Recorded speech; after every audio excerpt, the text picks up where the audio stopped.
Being a regular meeting of the Hollister City Council. Meeting is now called to order. It is 6:40 p.m. Councilmember Morales, could you lead us in the pledge? Begin. I pledge allegiance to the flag of the United States of America and to the republic for which it stands, one nation, under God, indivisible, with liberty and justice for all.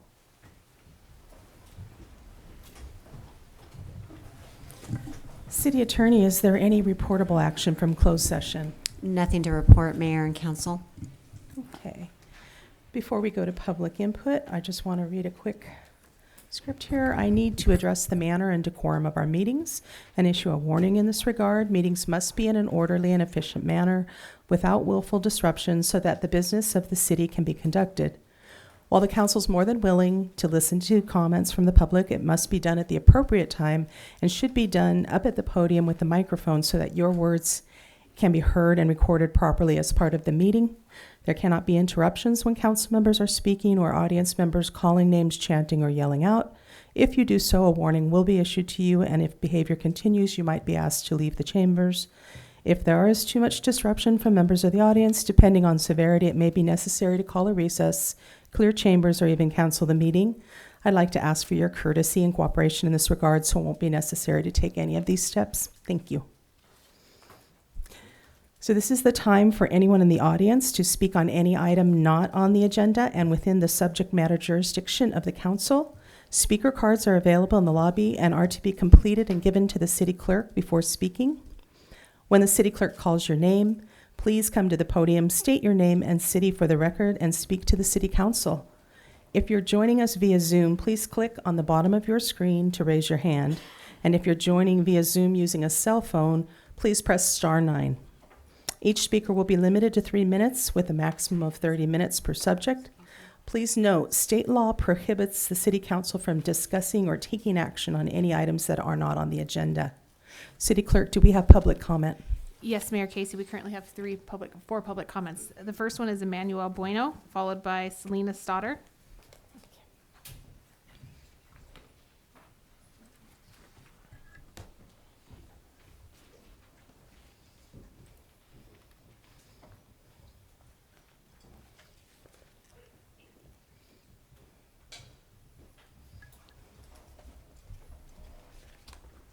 Hello, everyone. Manuel Bueno, also Hollister, California. Greetings, Miss Mayor and council members. My name is Emmanuel Bueno, representing Bulldog Boxing. First, I would like to thank those who continue to support us behind the scenes and to those who have helped us in our times of financial struggles. In 2022, in the time of our new gym construction, it was the resources provided by you all who voted in favor of granting us a donation to help build our gym, as well as create champions. As I speak currently, there are new champions being shaped. Our coach does not know we are here. We are here to try and here to help him. Mr. Lopez, who requires no introduction, has served the community for 30 plus years, shaping productive citizens within and out of this community. We have a boxing show on July 13th here in Hollister. I have personally seen firsthand the stress that has carried on into this man's arms. I have gone business to business looking for sponsors, as well as selling positional ads for a pamphlet that we are giving to audience members as they come into the show. The expenses of the Matson Gym at the high school are just a sort of the expenses that are overwhelming Mr. Lopez. We are here asking for help for a man who has been a father figure to many in the past, who is now to this generation of fighters, un abuelo, a grandfather figure.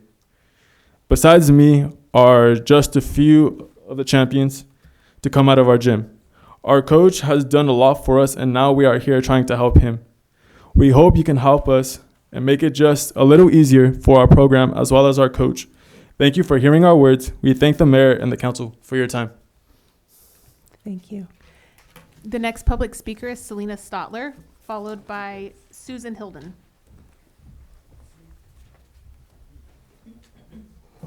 Good evening, Mayor Casey and Council. My name is Selena Stottler. I am your Integrated Waste Manager. We have a few items on the agenda today, but while I am here, I thought I would make a quick public comment regarding an upcoming event.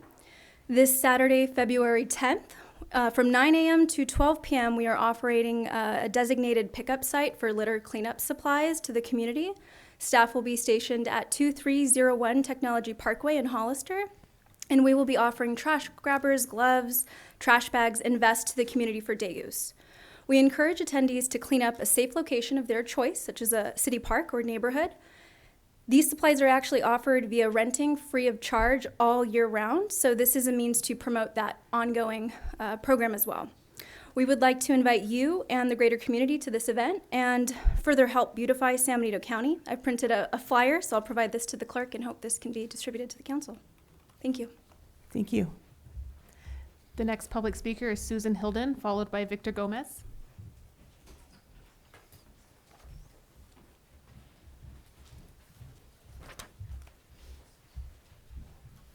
Good evening, Mayor Casey and staff and City Council. My name is Susan Hilden. I stand here before you tonight to probably directly with Chief Reynoso because of the fact that he is over the animal control services. We currently have a contract that is, I believe, in the works. I think it's done, maybe not signed, maybe not completed yet, but it is, I believe, approved for the SNP bus services. And this is strictly speaking for feral population. We have an extreme need for domestic animals too for low-cost spay and neuter, but right now I'm speaking about ferals on behalf of For Feral's Sake, who I'm a board member. We have a current contract for 2024 that was submitted for $4,000, which includes all vaccinations for these cats, 40 cats, 12 clinics, for a total of $45,000.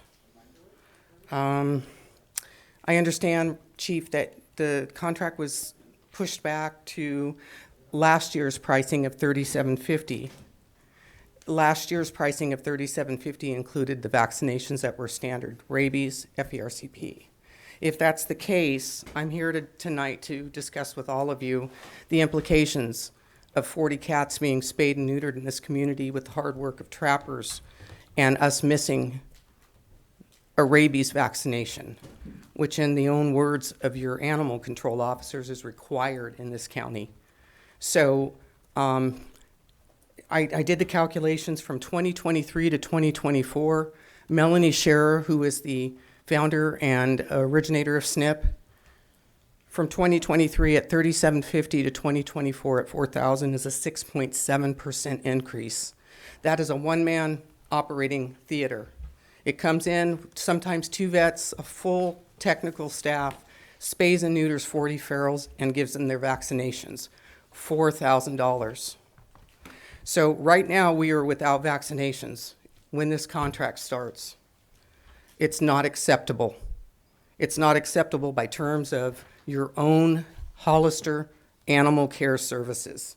It is unacceptable. Rabies is a disease that can be spread to humans, and this is the most vulnerable population of animals you can possibly think of, not by any fault of their own. It's by the fault of everybody, including me. It's our fault that these animals are out of control, being bred, spayed, not spayed, let to roam free. I want to bring to attention to, if I may, just by virtue of looking at increases, we're all being hit with inflation. It's across the board. There's nobody not affected. So, Sorry, Thank your you. time's up. Thank you. what do we have here, 2 minutes? 3 minutes. 3 minutes, okay, thank you. The next public speaker is Victor Gomez.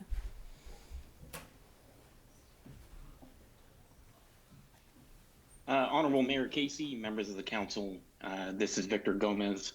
I'm here speaking on behalf of a new coalition of cannabis operators, the San Benito Cannabis Alliance and its members.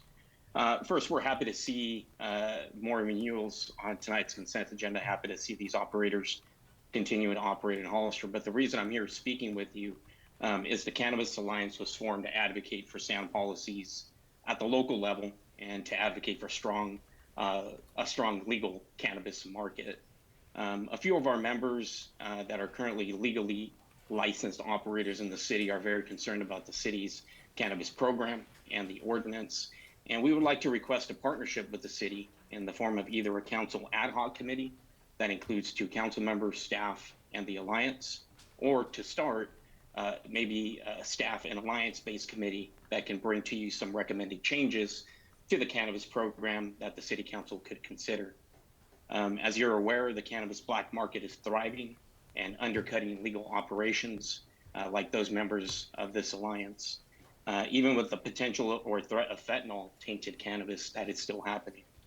San Benito Cannabis Alliance members pay nearly $1 million to the city in cannabis taxes, to the general fund, and much more to the state of California. Yet we continue to struggle and to stay afloat. Recently, 2 retailers in the city of San Jose closed their doors because of the burdens of the legal on the legal market. We would like you, just like you, we want to see a thriving legal market that works for operators, government, and consumers. But we can't do that without you. So I hope you consider my request here today, and I certainly look forward to working with you. Thank you. The next public speaker is Natalie Day. Members of the City Council, Chief Reynoso. My name is Natalie Day. I've been a feral cat advocate for approximately 7 years. In those years, I've participated in trapping, carrying, and fixing nearly 3,000 feral cats in this community. Like all of you, I've seen the transition of our sleepy town to one of hustle and bustle most hours of the day. The increase in population has resulted in significantly more animals in San Benito County. In response, the Hollister Animal Care Service has cut services, no longer intaking cats, friendly or feral, unless they're injured or ill, and only between the hours of 10 and 12:30 and 1:30 and 5, because calling after hours about an injured cat, you generally don't get any response. In the meantime, the live release percentage has increased dramatically. By not intaking the most vulnerable population, feral and community cats, the live release numbers look great. Catch and kill doesn't work, and ignoring them doesn't work, and it's also extremely inhumane. Feral cats are not some invasive species to be eradicated. If anyone has ever had an unfixed cat, they have contributed to this problem, and I have yet to talk to anybody who's denied culpability in this. We have all contributed at one time or another with an unfixed animal. My love for ferals is well known, but you don't have to love or even like feral cats to support their right to be on the planet. When we trap, it's a one-shot deal. Everything that can be done to improve the lives of these animals must be taken at that time, including vaccines. I was notified that vaccines are not included in the new SNP contract, and historically, the city has always provided those. The FVRCP vaccine protects these cats from dying painful and horrible deaths and counters all the previous work we've done. The R stands for rhinotracheitis, a disease of the upper respiratory system causing conjunctivitis and nasal discharge. Conjunctivitis is responsible for about 98% of all the eye removals we do, and if left unchecked, these cats go blind or simply starve to death because when they can't smell, they won't eat. The C stands for the calicivirus, which also causes URI symptoms, but it also causes ulcers in the mouth and in the throat, again, so they don't eat. It also causes painful swelling in their joints and making it hard for them to move, and they don't move around or go get food. The symptoms can persist up to 6 weeks, which is really awful. The P stands for panleukopenia, which is the cat equivalent of parvo. Parvo is 91% fatal in unvaccinated dogs, and it is the same for cats. The gastrointestinal nightmare, causing abdominal pain, vomiting, bloody diarrhea, and will eventually lead to death. There is no cure, but vaccinating prevents contracting it. It takes about 4 painful days of suffering for a 2-month-old kitten to die, because it just happened to me in my garage. That's an extremely long time to be in pain, and had I known what she had, I would have put her down much sooner. I'm convinced that the moral and ethical treatment of our community's animals is not a priority for the Hollister Animal Shelter. How can you call yourself Animal Care Services when you don't care what happens to these cats? Is it just dogs that deserve to be protected from these viruses? I get that life isn't fair, but it needs to be for these neglected animals. I urge the council to put pressure on Reynoso, and if that doesn't help, I implore you to take the necessary funds from the general fund and complete the contract as it has always been. The next public speaker is Stacy McGrady.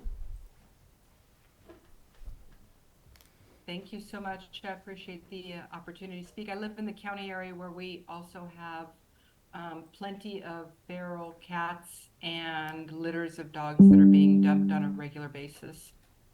So I just want to say that I really support Susan Paulson and Melanie Scherer and the SNP bus. Prevention is clearly much cheaper than treatment. And if you might refer to the 2022-2023 civil grand jury reports of during which time I was the foreperson, we expressed our concerns regarding the animal shelter's refusal to accept feral cats, which is an ongoing concern. So thank you so much. I appreciate your time. Have a wonderful evening. Thank you.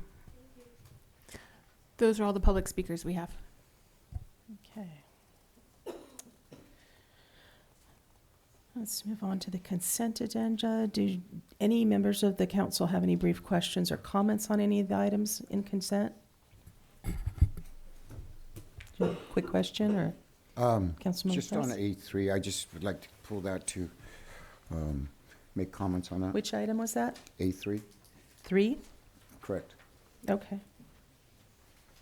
And Councilmember Morales, did you have a quick question or want to pull something? I wanted to comment on 5 and 6. On which? 5 and 6. So you want to pull them, or you just have a quick question? You pull them, okay. Anything, Councilman? Okay, That was 5 and 6. all right. So if I could get a motion to adopt the consent agenda with the exception of items 3, 5, and 6? So moved. And Mayor Casey, we do not have any public comments for those items. Sorry. Okay. All those in favor? Aye. Yes. City Clerk, or through the mayor, can we reflect that Councilman Resendez is not present at this time for this vote, please? Yes, I've included that in the minutes as well. Thank you. Thank you. Thank you. All right, motion then carries 4-0. All right, so let's go to item A3, ratify appointments to fill Airport Advisory Commission vacancies. I would just like to say that, it's good to see that all the Airport Commission seats are filled. Look forward to with our new director and great things to happen.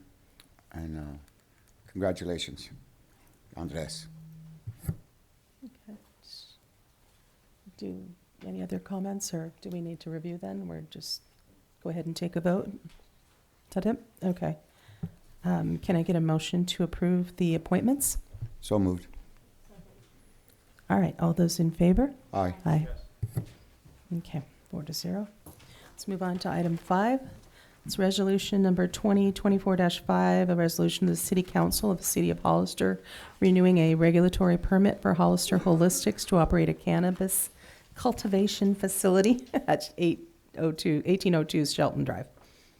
So I'm going to do 5 and 6 together because the comments are the same for both. Okay. So I will be asking in my D2 report to bring back the policy. I'm very concerned about the policy, the way that it's written, the way that it pretty much forces City Council to just approve the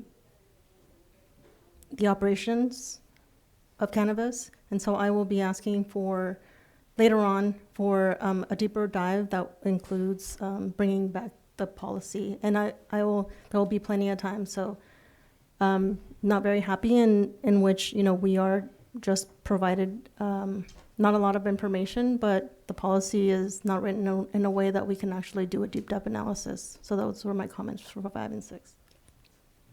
Okay. Councilmember Burns? Thank you, Mayor.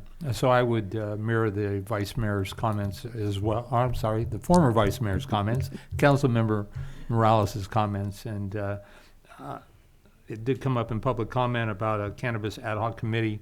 I would absolutely support that and recommend that Councilmember Morales and myself be appointed to that to address these bigger issues that seem to be coming up consistently. Thank you, Mayor. Okay. So do we have any further? So I don't know if we need a report then. I think it's just more concern. So let's take the first item 5. Can I get a motion to approve? All those in favor? Aye. Yes. All right, and for item 6, which is the resolution of City Council, City Hollister, renewing the regulatory permit for Fault Line Manufacturing to operate a cannabis manufacturing facility at 1785 San Felipe Road. So can I get a motion to approve that? So moved. Okay. All those in favor? Aye. Yes. Okay. Moving on. So we're going to move to our public hearing. We're going to do ordinance number 1244, an ordinance of the City of Hollister, amending Chapter 8.12 of the Municipal Code to update non-exclusive franchise agreements for the collection of solid waste to comply with SB 1383, Public Works. And we have a staff report. Good evening, Mayor, council members, William Vi, Public Works Director. The item here before you tonight is a proposed ordinance to update Title 8, Chapter 8.12, Sections 8.12.010 and .015 to comply with SB 1383 requirements. The recent changes in state law require certain language and provisions in the Hollister Municipal Code, Chapter 8.12. These changes will align Hollister Municipal Code with San Benito County Code and Cal Recycle requirements for SB 1383. The proposed changes below are a change to one definition in Section 8.12.010 and changes to Section 8.12.1015 to align with the Memorandum of Understanding between the City of Hollister and San Benito County and Cal Recycle requirements. And the MOU is an item a little bit later in the agenda. So basically what we're trying to do is align ourselves with San Benito County so that we have an agreement and this pertains to the roll-off containers that you see. Instead of granting non-exclusive franchise agreements, it's going to be a non-exclusive permit process so that the county can issue permits for haulers to do the roll-off containers, and the city can also issue those permits. And I'm here for any questions that you may have. Okay. Do we have any questions from council? Anything? Any questions? Okay. I'm going to open the public hearing then on this item. City Clerk, do we have public comment? Mayor Casey, there are no public comments for this item. Okay. Then I'm going to close the public hearing. So let's open this for any council deliberation or discussion. Does anyone have anything they'd like to discuss? No? Can I get a motion to approve this item? So moved. All those in favor? Yes. Yes. Abstain. Motion carries. Thank you. Thank you, William.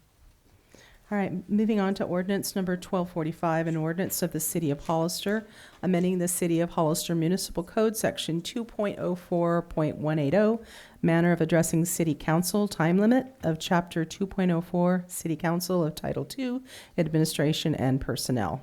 City Clerk, could we have a staff report? Yes, Mayor Casey, this is just an update to our Hollister Municipal Code to reflect practices that we're already doing and to codify it in the municipal code. The first of which, if there is a member of the public speaking that is their comments are being translated by an actual person here, then we double that time. So it has that. It also allows that the public comments are up to 3 minutes. So when we do have multiple speakers, quite a few, we are able to lower that number. And so it just puts that into the code. And that's the only changes. Okay, do we have any questions from council? No? Okay, do we have any public comment? Oh, I guess we have to open public hearing, excuse me. Do we have any public comment? There are no public speakers for this item. Okay, then let's close that public hearing. And do we have any discussion or deliberation on this item? No? All right, can I get a motion to approve? So Move moved. to adopt. I'll second. Okay, all those in favor? Yes. Yes. Aye. Aye. Motion carries 5-0. All right, and our last ordinance, number 1246, an ordinance of the City of Hollister, amending City of Hollister Municipal Code Section 2.08.090, removal of office of Chapter 2.08, City Manager of Title II, Administration and Personnel. City Clerk, can I have a staff report? I'll take this one. Okay, so this one amends the municipal code to provide for 4/5 supermajority vote of the council to terminate the city manager without cause. All right, do we have any questions from council? Yeah, and it does comply with his, it's the same as what's represented in his contract. It's just being revised to reflect To those align. provisions. That makes sense. Do we have any questions? No? All right, then I'm going to open public hearing on this item. Do we have any public comment? Mayor Casey, we have no public comments for this item. Oh, all right, I'm going to close the public hearing then. Do we have any further discussion or deliberation? No? Can I get a motion then? So moved. Second. All those in favor? Yes. Aye. Aye. Aye. I'm a Motion- no. All right, motion carries 4-1. Okay. All right, we're going to move on to council business, and there's been a request to move item 6 to the beginning of our council business. So the item 6 is a resolution of the City Council of the City of Hollister approving the memorandum of understanding with San Benito County for the establishment and administration of a non-exclusive permit system for the collection and diversion of solid waste. Public Works, can we have a staff report? So I'll go ahead and set this up to save William a walk across the room. So the item that William just recently presented a few minutes ago, this is the MOU that would support that action. So we brought this second, assuming that if it were passed, we would have this opportunity to bring the MOU forward. Had council given different direction, then we would have pulled this item. So I've asked Selena with Integrated Waste to provide an update on this and kind of walk it through and answer any questions you may have. So with that, Selena. Thank you so much. Good evening again. Oh, thank you. Let me try to. Perfect. Okay. Joining me today, I have Catherine Ramirez, our staff analyst, and Rose Radford, our solid waste consultant with R3 Consulting.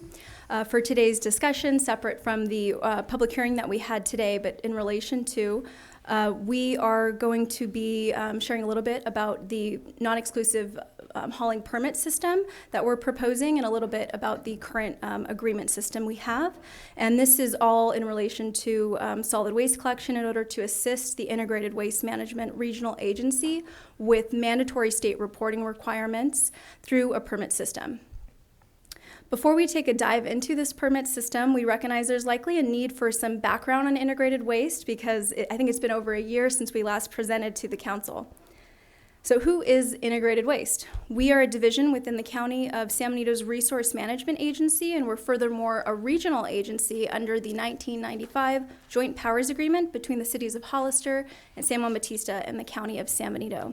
This agency, with county as lead, was formed as part of a unified effort to reduce the amount of solid waste disposed in permitted disposal facilities, and to comply with California's Integrated Waste Management Act, AB 939. In 2006, the regional agency members entered into a cost-sharing agreement to establish cost-sharing to fund the administration of integrated waste, which is based on population size.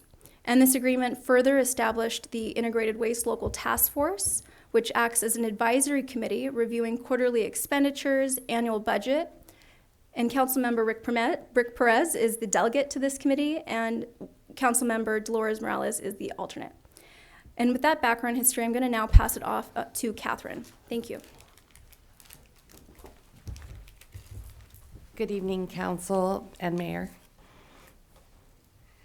The code amendments that you had just adopted do not impact the exclusive contract that Recology holds with the cities of Hollister, San Bautista, and the County of San Benito.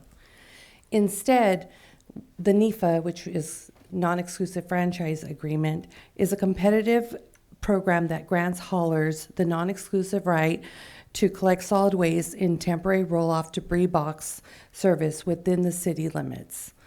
By way of illustration, let's say the recent storms caused a resident damage on their property, which caused significant debris in need of disposal. This resident would likely utilize a roll-off delivered by an approved hauler to their property for placement of the material damaged by the storm. as this would not fit in their regular recology bins used for weekly collection service. The residents have their choice of haulers from our approved hauler list administered by IWM.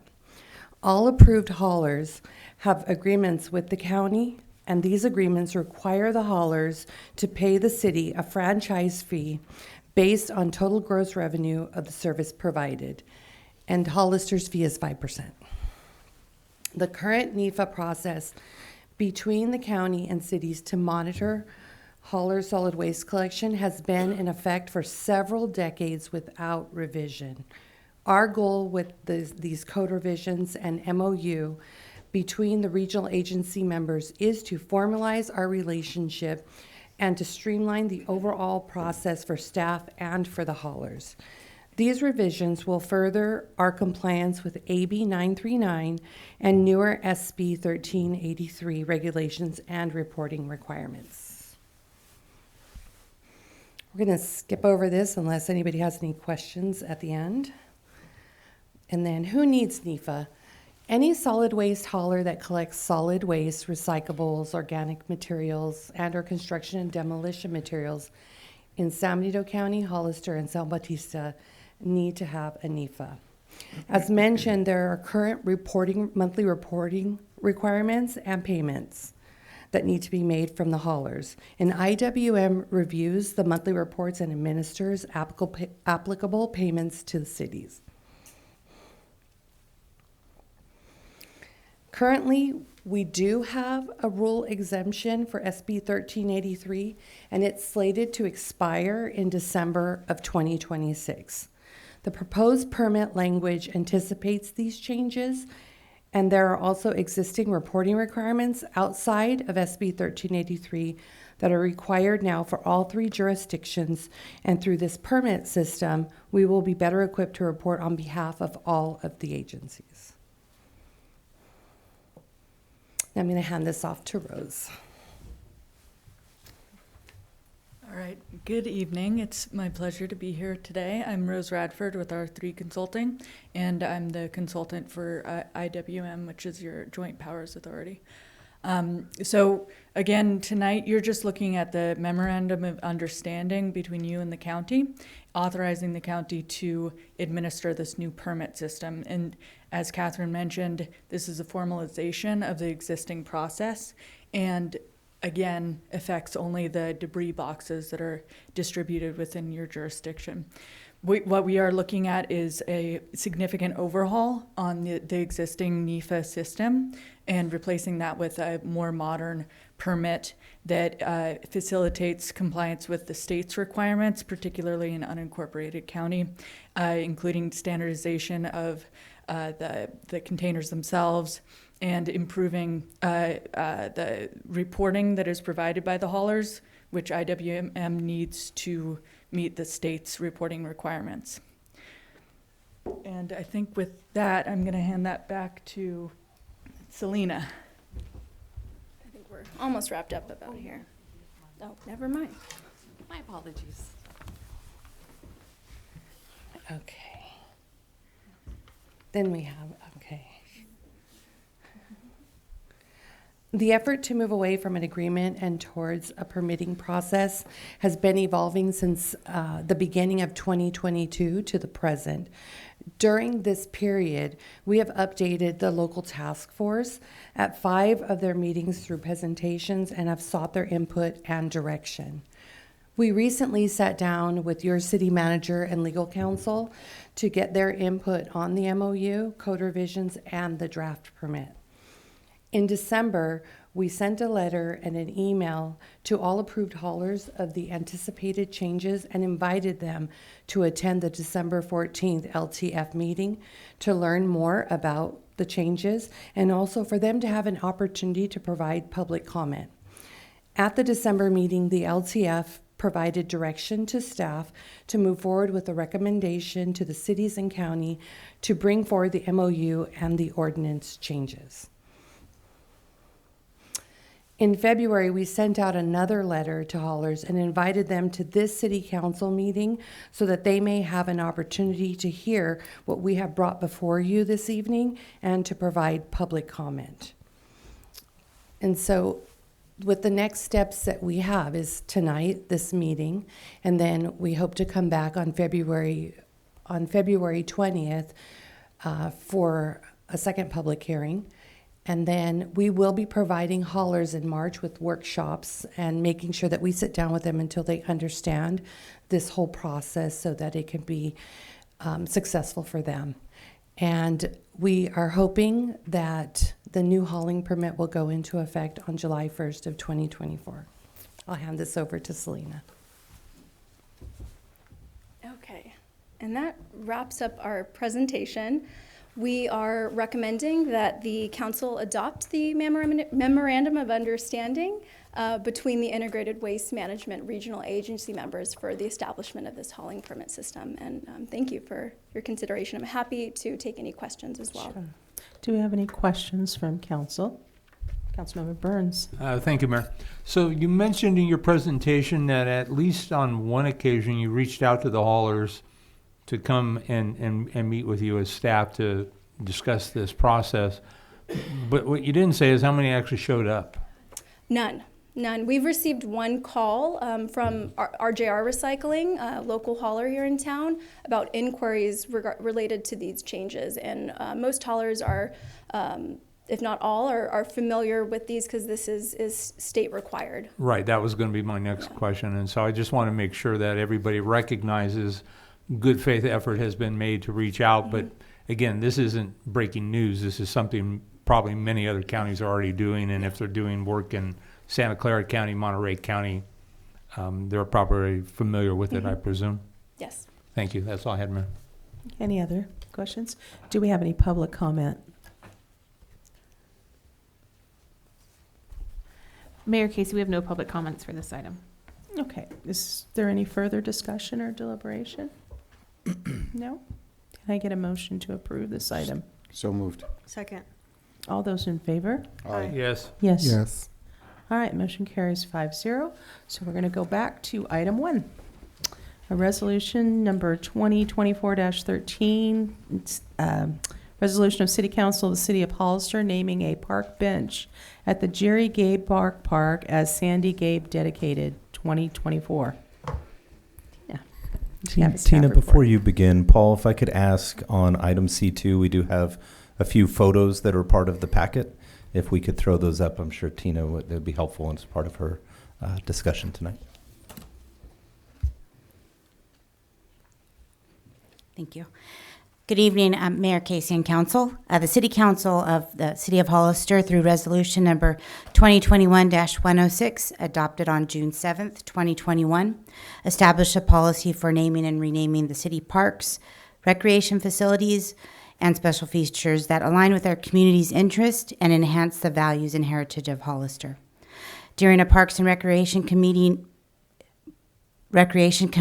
meeting on November 28th, 2023, commissioners unanimously recommended naming a park bench at the Jerry Gabe Dog Park as the Sandy Gabe dedicated 2024.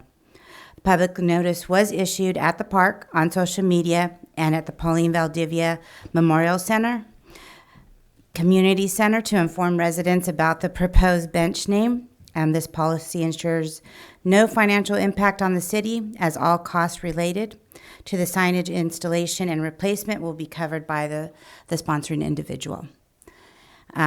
Staff does recommend naming a park bench at the Jerry Gabe Park as a Sandy Gabe dedicated 2024. Are there any questions? Do you have any questions? No? Do we have any public comment? Mayor Casey, there are no public comments for this item. Okay, so is there any further discussion or deliberation? No? Then can I get a motion to approve? So moved. Second. All those in favor? Yes. Okay, motion carries 5-0. Thank you. All right, we're going to move on to item 2. Receive a presentation on the Dunn Park tennis and pickleball courts and provide staff with possible direction. Thank you. Good evening again. This is an informational report to the City Council as it relates to our Dunn Park tennis and pickleball courts. The Dunn Park court resurfacing project initially is set to start this early February, but I don't think it would have due to the rain. But it is currently on hold as our city council has directed staff to explore additional options suggested by the public during multiple meetings. The contractor has warned of possible rescheduling to May due to commitments to other clients if a prompt decision is not made. Before you, there are 3 proposals that were presented. Option 1 is is up, and that was the original proposal where there was a cost of $35,880 to the city to resurface 3 pickleball courts, and we would remain having our 2 tennis courts that exist right there. That project for a 5-year span would be at $47,880. Tina, if I could jump in, it's the Sure. resurfacing of all of the tennis courts and the Yes. pickleball court. Thank you for clarifying. Thank you. The second option is the resurfacing and the patching of all the courts. We'll pull up this. Oh, do I do that? Sorry, Paul. It's up there. Thank you. This is the resurfacing and patching of all the courts. 2, the striping of the 4 new pickleball courts in the center court.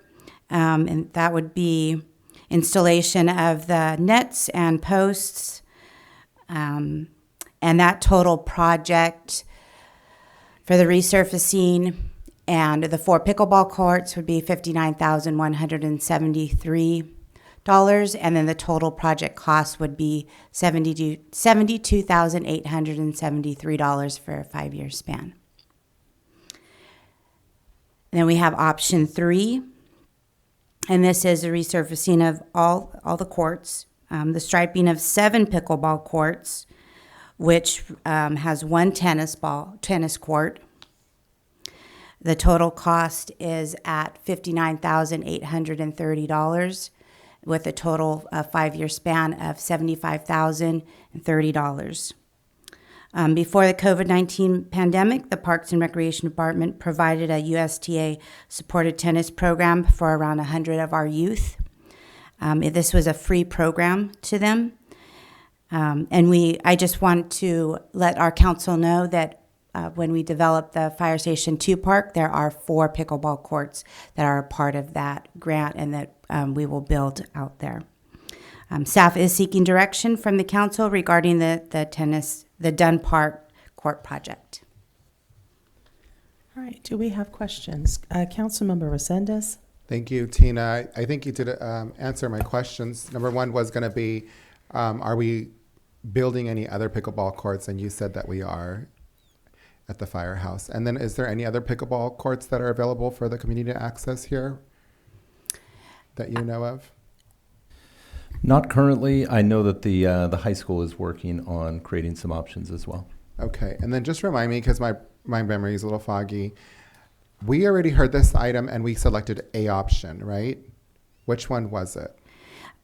Originally, we selected the option number 1. Okay.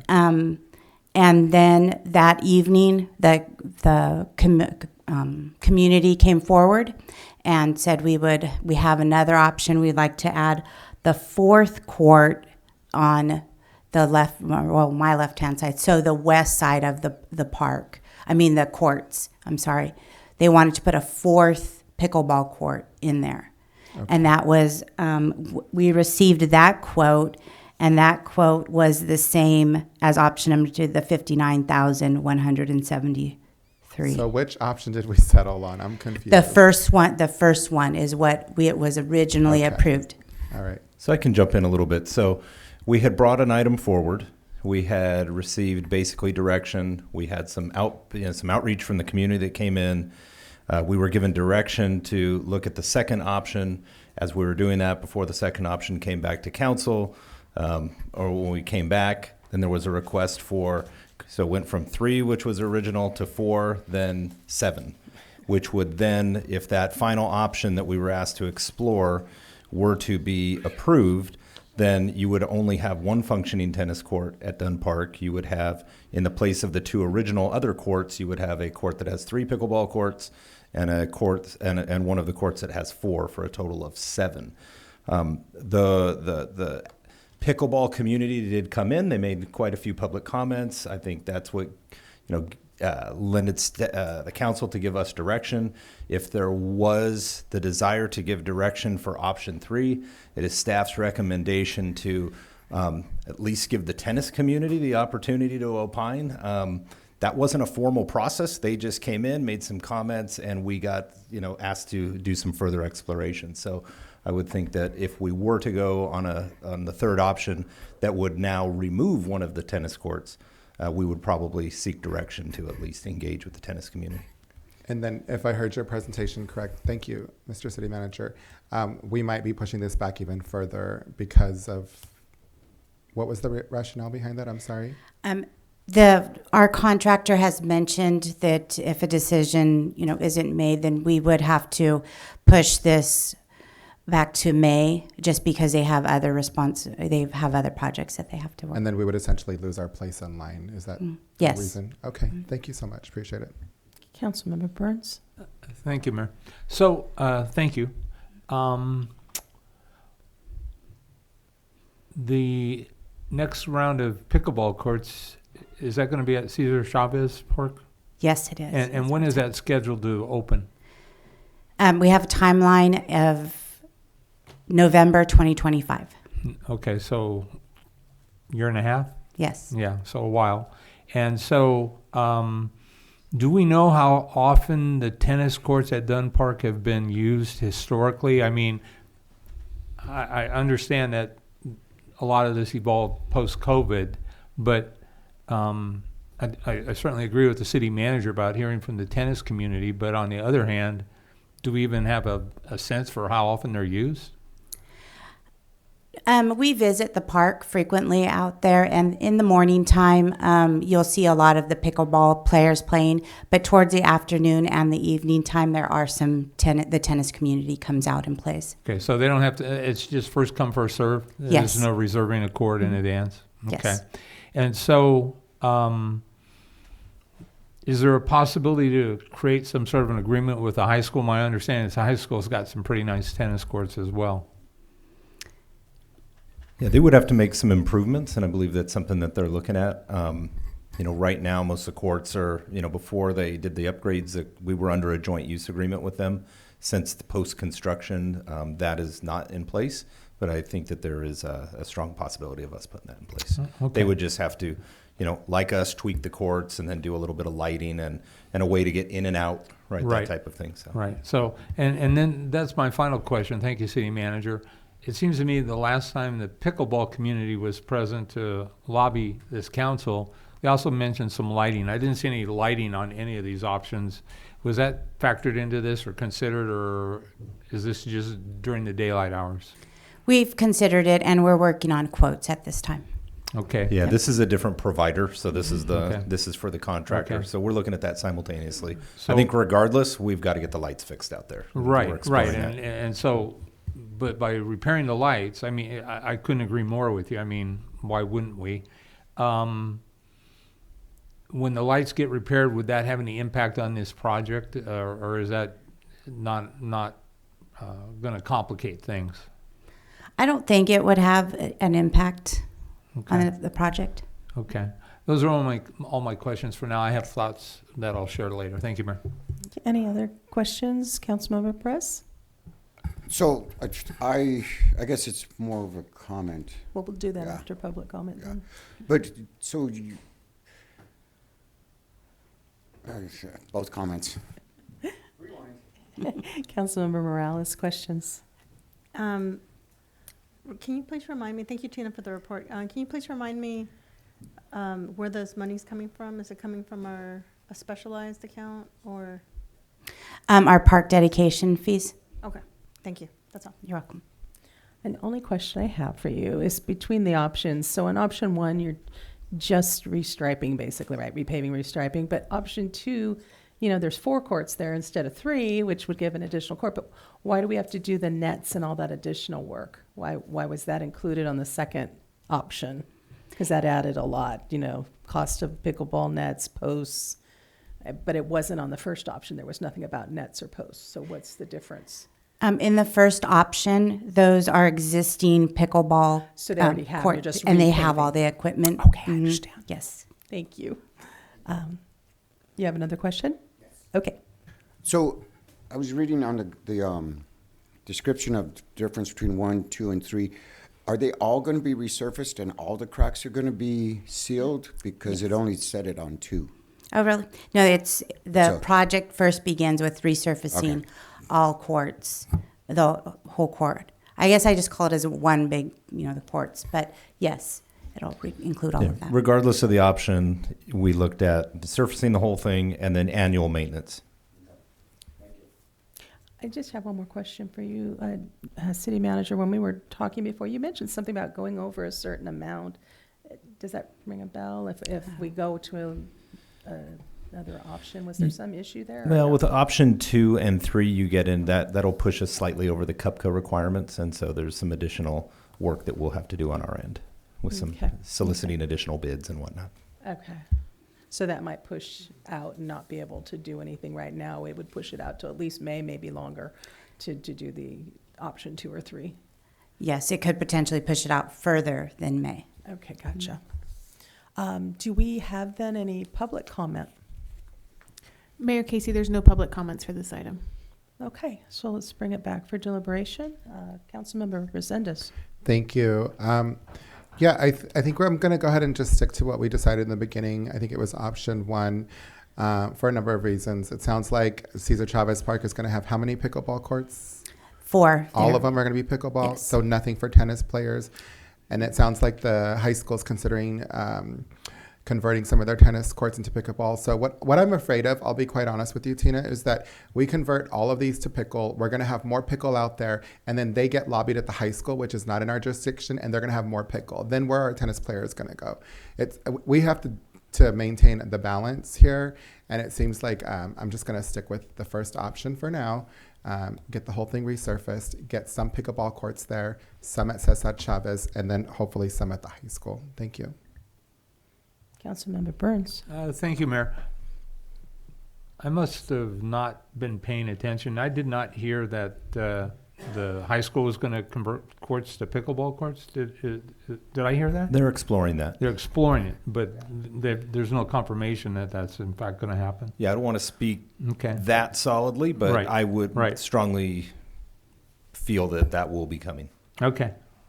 I wouldn't want you to have Yeah, to speak too I solidly. can't. Yeah, I can't confirm what Nor their deny. action is. They Yeah. can take something forward to their board of trustees and Gotcha. So So I know what- that they're actively exploring it. So one of the questions I have is, once this is done, let us say that we find that we really don't have the interest in tennis that we do in pickleball.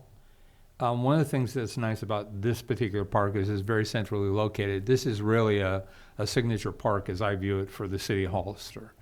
And so if we commit to the first option and we find that there's a greater need, do we have a sense for what it would take in time and money to then convert one of the remaining tennis courts to pickleball courts? And by converting one, is it equal a 1-to-1 ratio, or is it 1-to-2, or how does that work? I thought Dave would speak. No, I looked in the corner of my eye.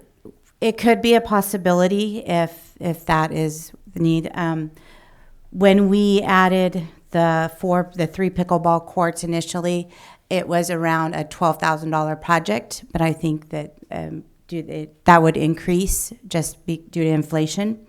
So it could be done, and I would recommend that we do some sort of a survey out there to our community. Right. And in addition to that, work with our contractor and see what that cost would be. So option 1, we get 3 pickleball courts. Is that what I'm seeing there? Yes. And what's how many in option 2? There are 4. There would be 4 in the center court. Okay. And then there'd still be 2 tennis courts? Yes. Okay. So I'm leaning towards 2 because more is better, but it's not necessarily 7. And I would like to know, it would be really nice. I mean, I hear that pickleball is the in thing and it's going to be, heck, I just saw it on ESPN yesterday, along with bowling and beanbag throwing. And so I would like to explore what additional costs would be if we find that tennis isn't really being used. And again, I presume the pickleball is first come, first serve? Yes. It might be nice to have some sort of a process to reserve a court. And I guess my final thoughts would be I absolutely would love to see the lighting get fixed there because it's going to add to the value of the park and probably enhance safety as well. So those are my thoughts. We're actively working on that. That's within my spending authority, and we're just getting that done. So. Perfect. I love that. And so I'd go for 2 with 4. Be my point at this point. Thank you. Thank you for the presentation. Thank you, Mayor. Councilmember Perez. When was the last time that we were in agreement with the high school for the tennis courts? I'm going to say 2017, 2018. And when COVID happened, it was the decision to, the city manager at the time asked that we don't have that agreement, to cancel the agreement. So we sent a letter to them, canceling the agreement with them. I personally like option 2. It still keeps 2 tennis courts. I live right there. I see the pickleballers in the morning, and I see the tennis ballers at night or in the evening, afternoon, evening.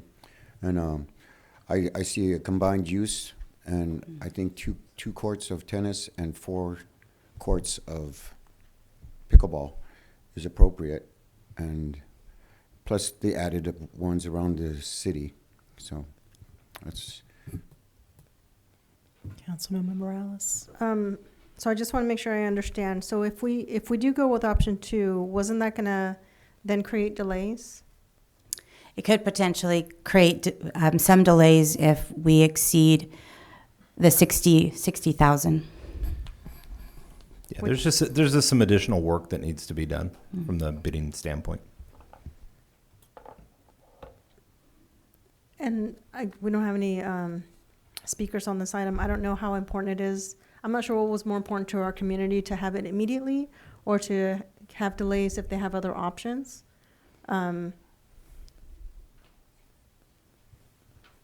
The conversations that I have with especially our pickleball community, they would want it done immediately. That's what they're asking for, just from conversations. Thank you. So if that's the case, then I would, I'm inclined to go with option 1 to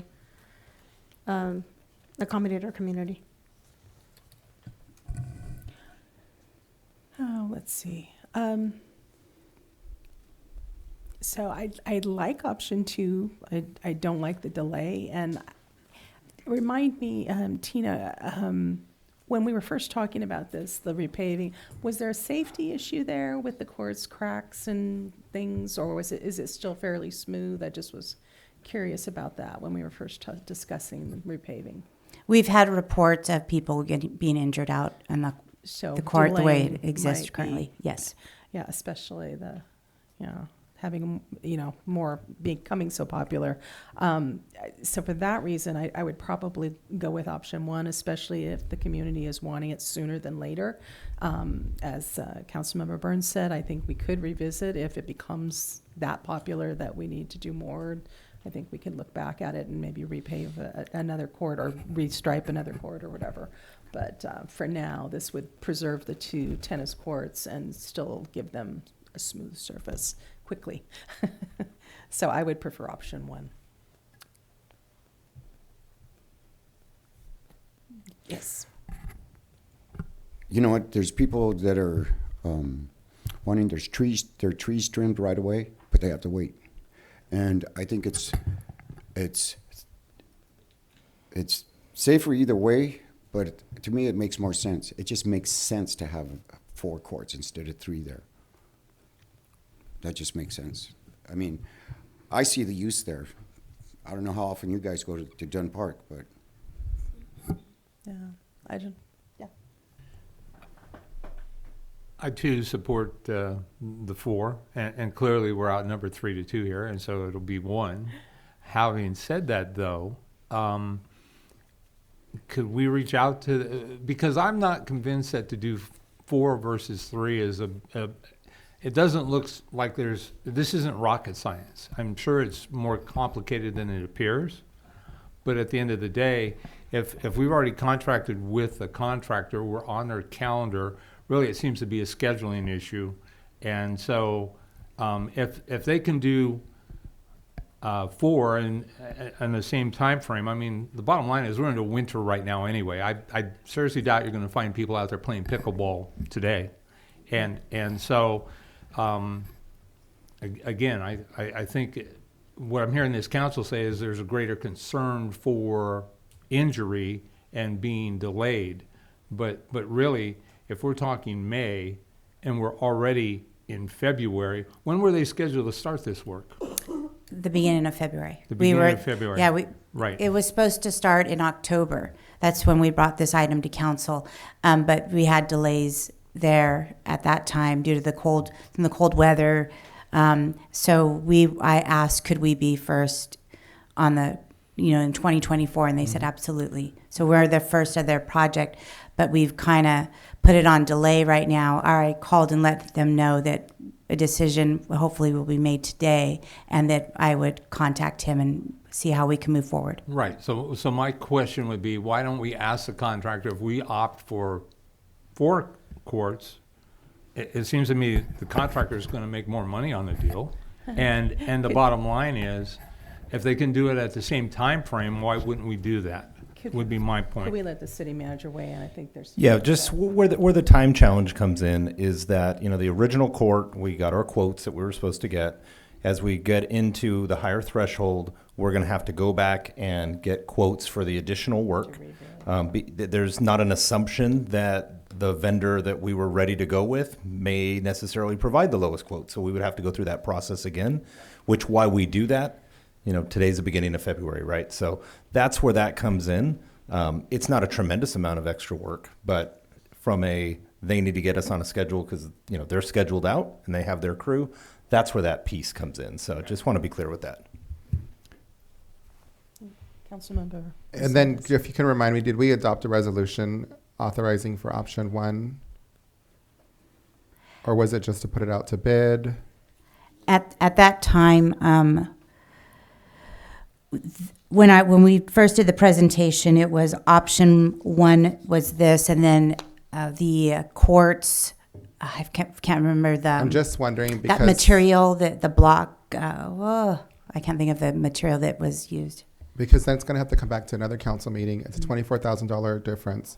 It doesn't have to come back to another council meeting? No, Okay. It's within my spending authority. Got it. Okay. Any other comments or, I'm actually leaning towards changing my vote to option 2 because looking at our weather and the time for being able to do this anyway, we may be able to go through the process. And I don't mind investing a little bit more to get 4 courts if we're not as concerned about the safety issue. So, yeah, I think I'd rather go with option 2. So, would this be considered being in a pickle? Yeah. So I just want to, I want to put out there, we may get someone that, as we say, hey, take a look at this, give us a price. They could come in lower and be in a position where maybe they can't do it till July. So, I can't say for certain when it will get done if we go this route because I have to go secure additional, quotes and find vendors and to go through that process. So I'll take the heat. Yeah. We understand that the timeliness is, a concern. yeah. So. Well, I think given the sheer number of people that were here at the last meeting, there definitely is a demand, and if we can have an additional court, it might be worth those extra months to get it in and get it right, and and then not worry about the other 2 courts. We'd still have them, so it seems like a good compromise. are we? Right, so this is just direction by consensus, so it sounds like there was 3 saying option 2. Okay. All right, then. Let's move on to item 3, informational report related to Memorial Drive pedestrian crosswalk. Can we get a staff report, William? Good evening again, Mayor, City Council, William Vi, Public Works Director. I do have a short presentation, and this is the item that was discussed a few meetings ago about adding a crosswalk to Memorial Drive. So we've had some engineers come up with some ideas for us. Here we go.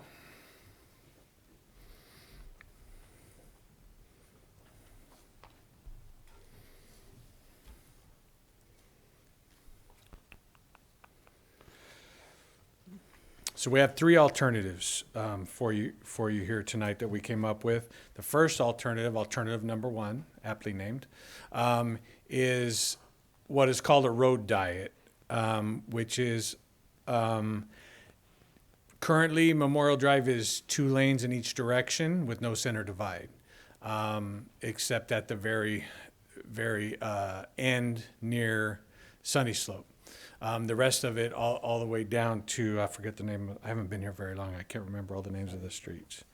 To the other end, it's 2 lanes each direction. So the first option would enhance the crosswalks at Sunny Slope, add bike lanes, narrow it down to 1 lane each direction, provide bike lanes on both sides, and a buffer between the traffic lane and the bike lanes. There would be rectangular rapid flashing beacons at the crosswalk. This would be a new crosswalk at Verdun, crossing from the school over to the other corner. There would be rectangular flashing beacons there. This continues down. This would be a crosswalk in mid-block going from the skate park across over to the other park on the other side of the street. The bike lanes, the 1 lane, and then left turn lanes would be installed. And with the left turn lane in the middle, there would be a refuge point for anybody who crossed here. So if you only made it halfway across and there was too much traffic, you only had to go across 1 lane of traffic, and you could wait in the middle if you needed to. And this continues. I'm sorry. It does continue all the way down to the next intersection. So that could potentially impact traffic because we go from 2 lanes each direction down to 1 lane each direction. The second alternative is just a mid-block crosswalk with the Hawk system.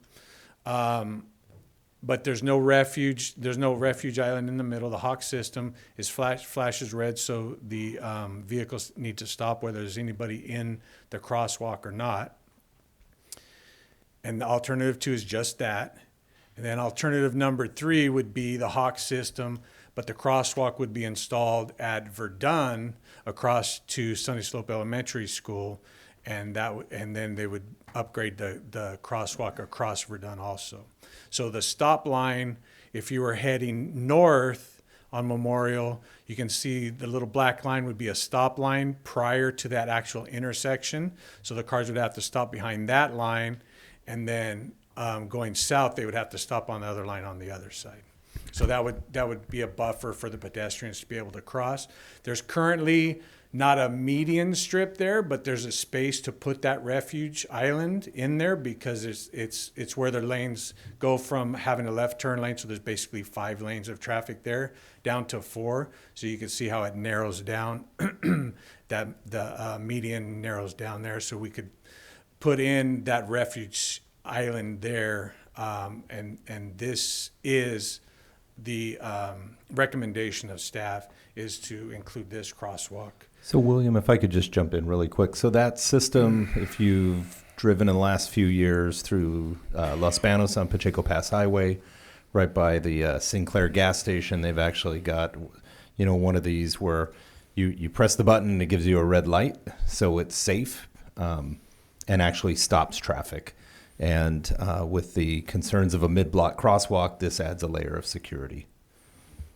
So that one doesn't exist anymore. But there was one there. They actually put a stoplight in there now. It's been a while since he went over the hill. Yeah, I stopped commuting over there. Which is a good thing, I think, for Hollister. The reasons against alternative number 2, the mid-block crosswalk, is when you're at a corner, people are paying attention to that side street, and especially if it's across, all the way across. This is just a 3-leg intersection, but people are paying attention because cars are turning right in front of them, or they're turning left across in front of them, so people generally pay more attention at corners. When you go to the mid-block, people generally aren't paying attention to cross traffic because they're focused on going straight because there's no intersecting streets. So it makes it a little bit more dangerous for the pedestrians to cross at a mid-block crosswalk. And mid-block crosswalks are generally not recommended, if at all possible, just because we're directing them. Now, I understand that there's people crossing here currently, and we want to make it safe for them, but we're not directing them to cross there. If we direct them to cross there and then somebody gets hit, then now we could be liable because we've told them this is a safe place for you to cross. William, if I may just add, our insurance company would second that as we've worked with them as well. So alternative number 3 provides a safe place for them to cross. It's at an intersection, although it's an uncontrolled intersection going north and south. But with the Hawk system, it would be controlled when there's a pedestrian. And when the light's flashing red or when it's red, cars are required to stop whether there's anybody in the crosswalk or not. So let's get down to the bottom line. So alternative number 1 is the most expensive because it requires a lot more restriping and a lot more construction. Alternative number 2 is $584,000, and the most of that expense is in that Hawk system. It's light poles and it's flashing lights, it's electrical work, it's all of that. And alternative number 3 is a little bit cheaper than an alternative number 2, but it still comes in at over $500,000. So again, staff's recommendation is alternative number 3. And I'm here for any questions you may have. Yeah, Councilmember Resendez, any questions? Yeah, thank you. So I think I have the answer to this, but I'm going to ask you anyway. It seems like alternative number 3 is going to be the most quickest turnaround that we're looking at. Well, it could. Alternative number 3, alternative number 2, they're requiring some of the same infrastructure. It's just different locations. That either one of those would be the quickest turnaround, and alternative number 1 is like a major project. Okay, and then my other question would be, what kind of community input did we get from the neighbors and the school and all stakeholders? We haven't done any of that. This was just bringing options to council to get some direction. Okay, is there a requirement for us to do that? Are we planning on doing it, or there's no requirement? Depending on what option we go with, I would imagine. Yeah, there's no requirement, no legal requirement to do it, but it's an option. Yeah, okay. And when we went over this item before, we were asked to bring this back in an expedited fashion. So,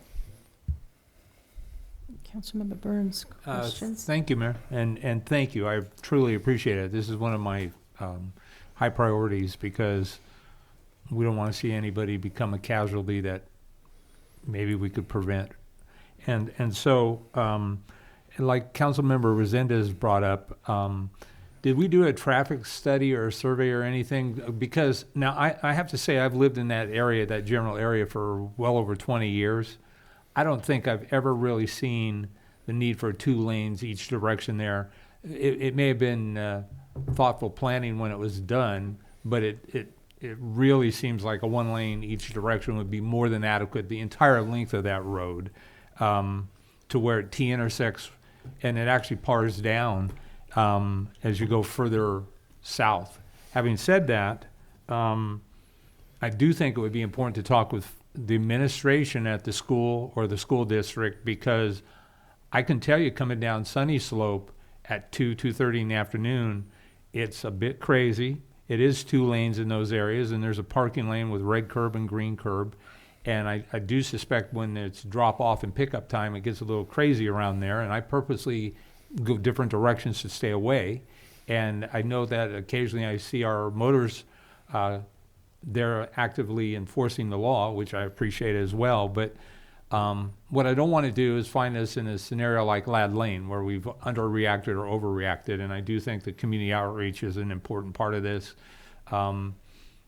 Maybe check with the school I don't even know, they still have this thing called Parent Teachers Associations, PTAs, to get the flavor of Sunny Slope Elementary. One or both of my kids went there, and my sense is it's only getting bigger and it's not going to go away.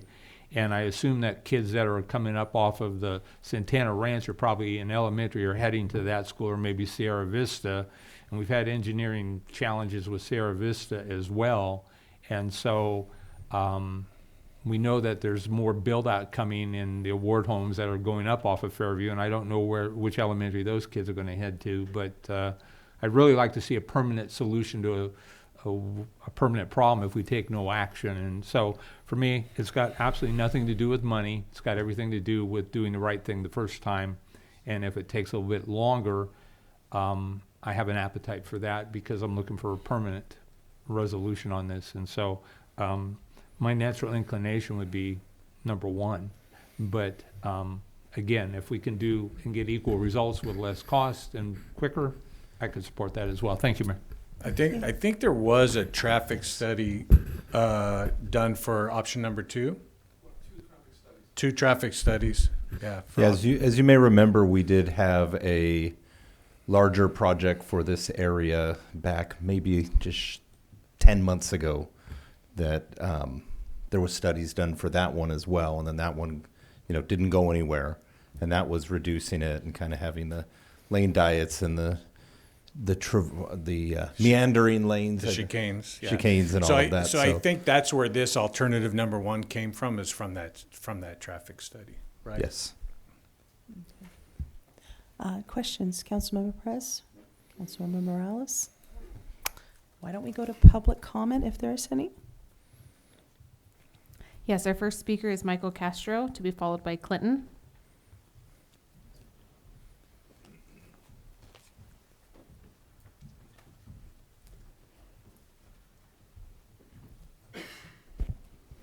Good evening, City Council. Thank you so much for your time and consideration on this matter. This is very important because it's about our kids' safety. Every morning you see our parents darting across the street with their children.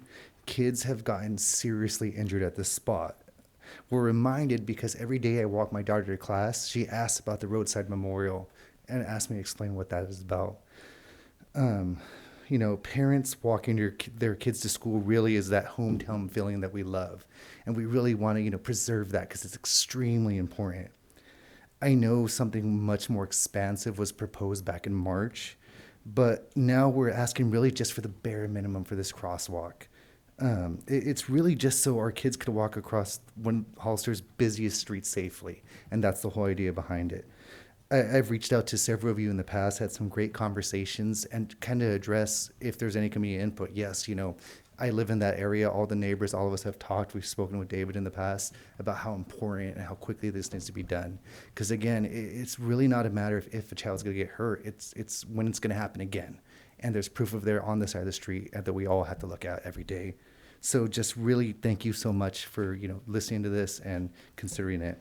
So please just really trust your community, trust us to let you know where the danger's at, because we see it, we know it's there, and we live there. So just thank you so much for your time. Thank you. The next public speaker is Clinton, to be followed by Joe Rivas. Good evening. My name is Clinton. Thank you. I am also a father and concerned citizen for that area. And what you said, though, was, I think, correct. Michael's my neighbor. We both walk our kids. I think that having it done quickly is definitely on our agenda, but I'm not talking just for my kids that I walk now. I'm looking at the kids in 10 years from now. So when you say, let's get it done right, I'm okay with that also, but I would like to get something done also quicker. It's very dangerous. I mean, dangerous to walk on that street. And there's a quarter to a half mile of Memorial Drive to walk. No parent has that time in the morning to drop off their kid to walk a quarter mile this way or a quarter mile this way. There's 2 parks, there's a picnic area, there's horseshoe pits, there's the skate park. It's a kid magnet. How do we not have something in safety for those kids there? Already. I've been here for 7 years, and I can't believe there's nothing there already, so I'm just here and stressing how important it is and I spoke to David. I've emailed him. I don't do this city council stuff. I'm just a guy, I'm just a guy who just works and makes a living and goes to work every day. This is my first ever meeting like this. But that's how important it is to me. And I would feel terrible if I didn't do my part as a citizen in Hollister to come here and look at you guys directly in your face and say, listen, this needs to be done quickly, yes. Let's do the grand project quickly. I don't care what it takes. I don't know all the red tape and all that stuff that goes with it, but I don't care about that stuff either. I just want a crosswalk so I can walk my kids to school safely. Thank you. Thank you. The next public speaker is Joe Rivas. Greetings, Council. All right, so this morning I found out about this meeting. I've been asking for this crosswalk. I'm the principal of Sunny Slope School. I apologize. Joe Rivas, for 8 years. So thank you for taking the time and the attention to this. I will agree with the other speakers. It's a very dangerous intersection. There's approximately 650 students, age 4 to 14, that go to Sunny Slope School, about 100 walkers from this direction, and about 300 or so cars that I've affectionately nicknamed Memorial Speedway. If you've ever been there, when those lights turn green, we're talking 40, 50, 60 miles an hour. It's about as unsafe as you could possibly imagine. As the previous speaker talked about, the Tremor soccer field, Vets Park, our school, the park that's also there, there is a lot of people there. And yeah, they jaywalk. I would be lying to you if I told you I've never crossed illegally as well. I apologize. Thank you for not even looking up. I have done it at times because it is almost a half a mile from the four-way stop to the light. And we're not going to go all the way back to cross. It's just not what we do. So in terms of the $1 million one, sure, that would be nice. But really, in my personal opinion, the sooner the better, because anything there is better what is there now, which is nothing. It's extremely unsafe. I fear for all of my students, all of my parents, and it just really is not safe. So option 1 at $1 million would be great, but really option 3, that's right there. It's pretty much from what I could see right where our parking lot is. But anything is better than what it is now. So thank you very much. Thank you for bringing this up. Thank you for doing this. I appreciate it sooner rather than later. Thank you. And those are all the public comments for this item. All right, let's bring it back for discussion then. Councilmember Resendez, do you have any further thoughts? Yeah, thank you, William, for the presentation. Thank you to the parents that came out here, and thank you to the principal that came as well. So I'm an educator, and when I'm in a classroom, my number one priority is the safety of the kids that are entrusted to me by their parents. I'm also probably the most fiscally conservative council member up here. It's true. You said it at the last meeting. But when it comes to the kids' safety, we're not just looking at a crosswalk. We're talking bikes. We're talking about narrowing the road, making sure it's just one lane. Sorry, I'm getting tongue-tied here. Both ways. I agree with Councilmember Burns. There's no reason or rationale that we should have it both. 2 lanes up. I've been down there, and I agree with all the speakers. I agree with my colleague to the right of me. I am concerned about the time constraint, but at the same time, I'm also concerned about, bureaucracy and reaching out to the public and ensuring that we cross all our T's and dot our I's. But I think we should do it right, and I'm 100% in favor of option 1. Thank you. Councilmember Burns. Thank you, Mayor. Thank you, Councilmember Vice Mayor Resendez. I appreciate your comments. So,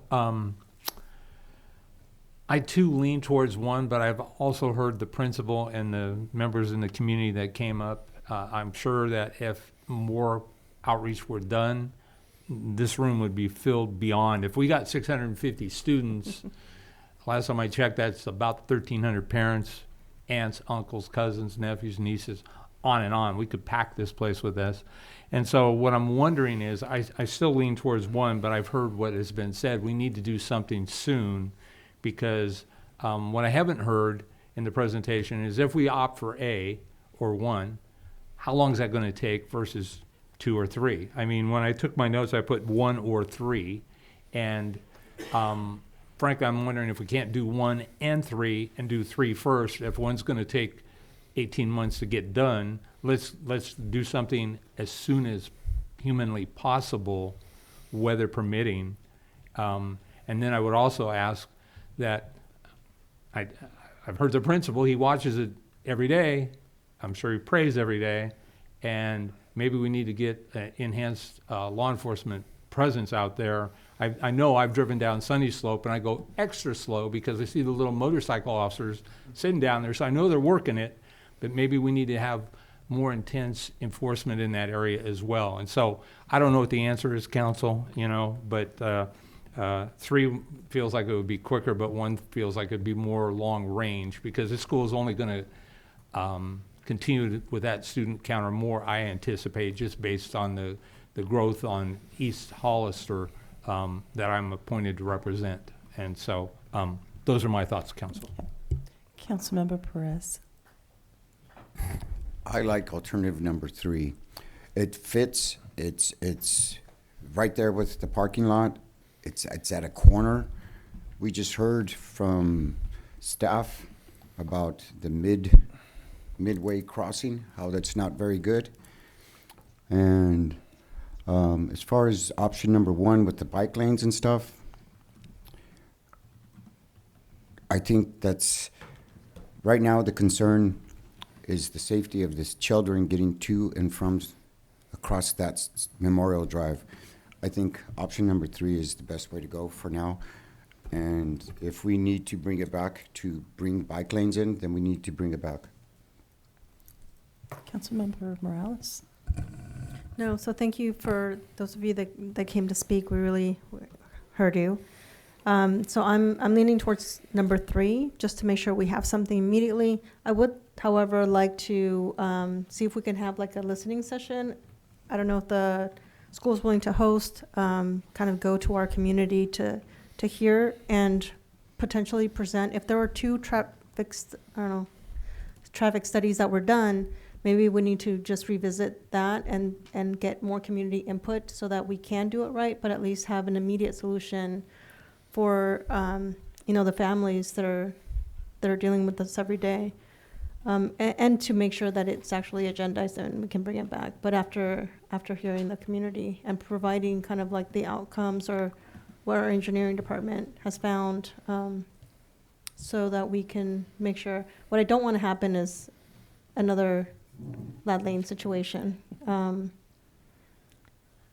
So that's just my concern, to make sure that if we're going to do it, let's go to the community, have it there, look at what we've already done, and bring it back, but have an immediate solution. So option number 3 would be my vote for now. Yeah, I'm feeling similar.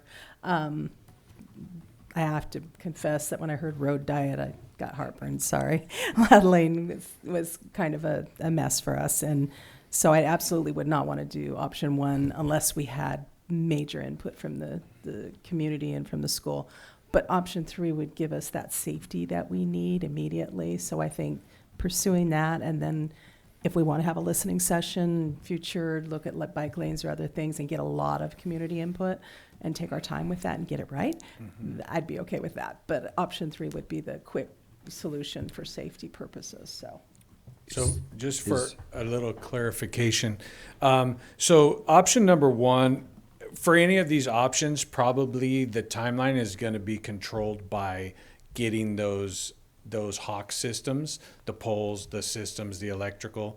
The rest of like option number 1 is mostly like it would be a slurry seal and restriping, and then some small islands and things like that. So probably whichever option we choose, if we choose the Hawk system, I don't know how readily available those are, but I know just a regular streetlight pole takes at least 10 weeks to get, and that was 10 months during COVID, so I don't know how they've recovered from that 10 months or not. So I don't know how readily available those are, but that's probably going to be what controls our timeline, is the availability of that equipment, and then dealing with PG&E to get that hooked up and things like that. Okay. Councilmember Burns? Oh. Thank you. So, did I just hear you say that the timeline could be, my interpretation could be equal for any one of the three, and it's all dependent on how soon we can get the equipment?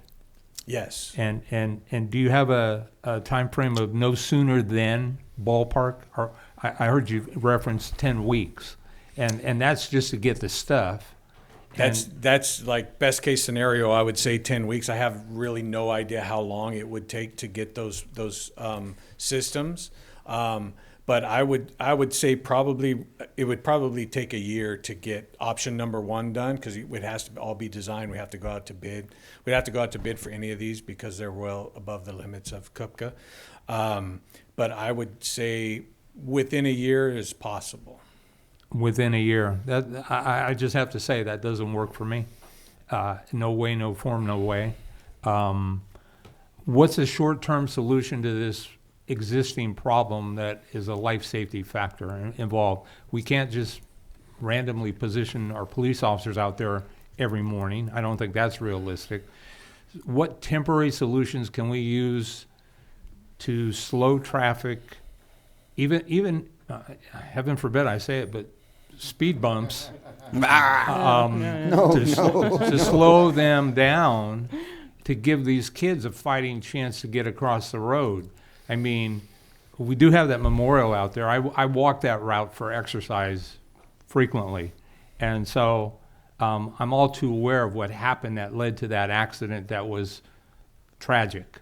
And so we have a reminder, and a year, in my mind, and I know you have other priorities and you have other things that we're hounding you for, but I'm the guy that's always, let's paint the walls, let's paint the walls, let's paint the walls, but let's protect the kids first. Mm-hmm. And so I don't know I don't know, city manager, I don't know what we do here, chief of police, but this can't take a year, in my opinion. And if it does, shame on me.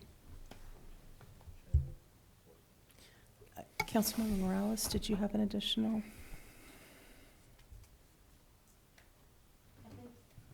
My comment was, if you do have trouble with PG&E, please let us know.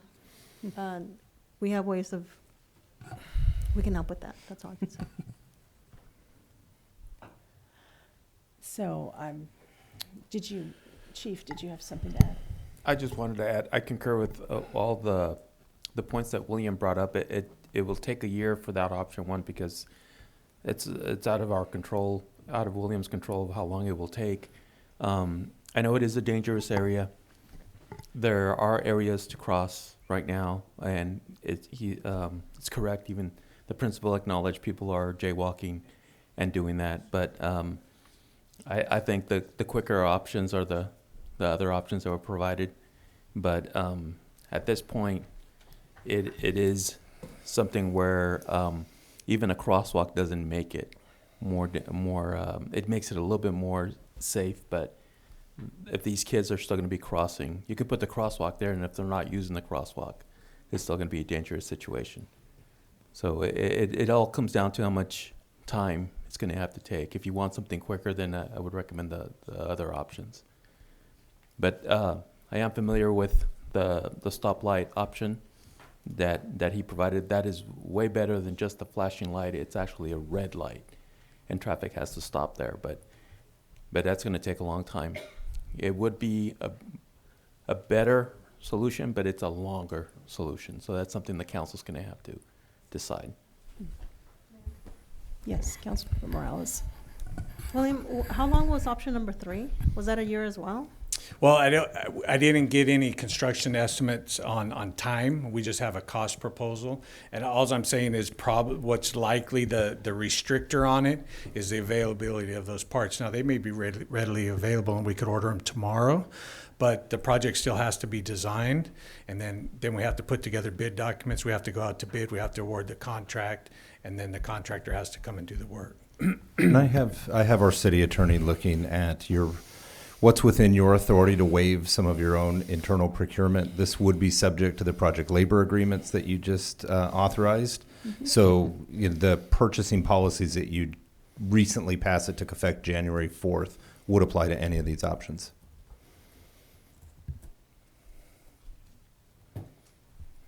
Madam Mayor. Yes, Thank Councilmember you. Sendes. Thank you. So I thought that the chief made some good points and hearing from the speakers as well.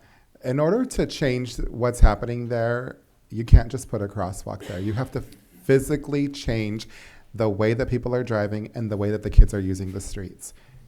Yeah, put speed humps. If we're not going to do the restriping, we're not going to put a medium, we're not going to do the crosswalk, then you have to put something there that's going to actually stop them from jamming down that road every single day. That's why you need to do the median. That's why you need to narrow the road. You call it a diet, call it whatever you want, to one way, both ways. That's why you have to have a safe place for kids to ride their bikes. Kids are going to ride their bikes there, whether it's 2-lane, whether it's speed humps, whether there's a bike lane or not. You have to change that road drastically. You have to change the behavior of the people driving that road, and you have to change the behavior of the kids walking it. Because you could slap a beautiful little crosswalk there, but if little Timmy is used to going this way and illegally crossing, and we've got these people jamming every single day, you're not really going to prevent anything. So there has to be something drastic. I'm all for the speed humps, because that'll stop them, or we go with option 1. Quick question on the speed humps. My understanding was if you have 4-lane road, speed humps don't work. Is that, am I remembering correctly? Well, the issue happens because the way the speed humps are designed with the center speed cushion being placed in the center so that fire trucks can straddle that center one.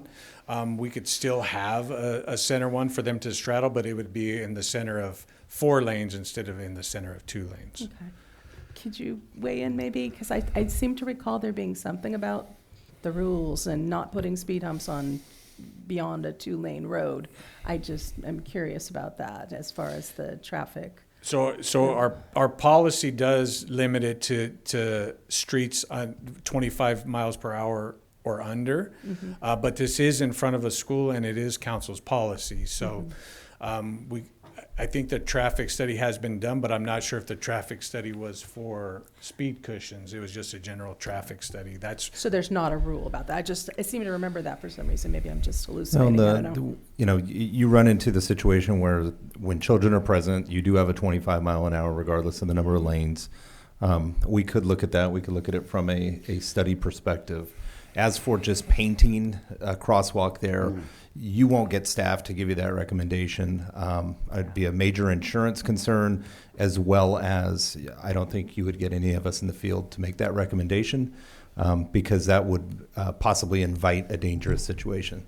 Because it's like Verdun is an uncontrolled intersection on the north-south, and mid-block definitely not just painting a crosswalk.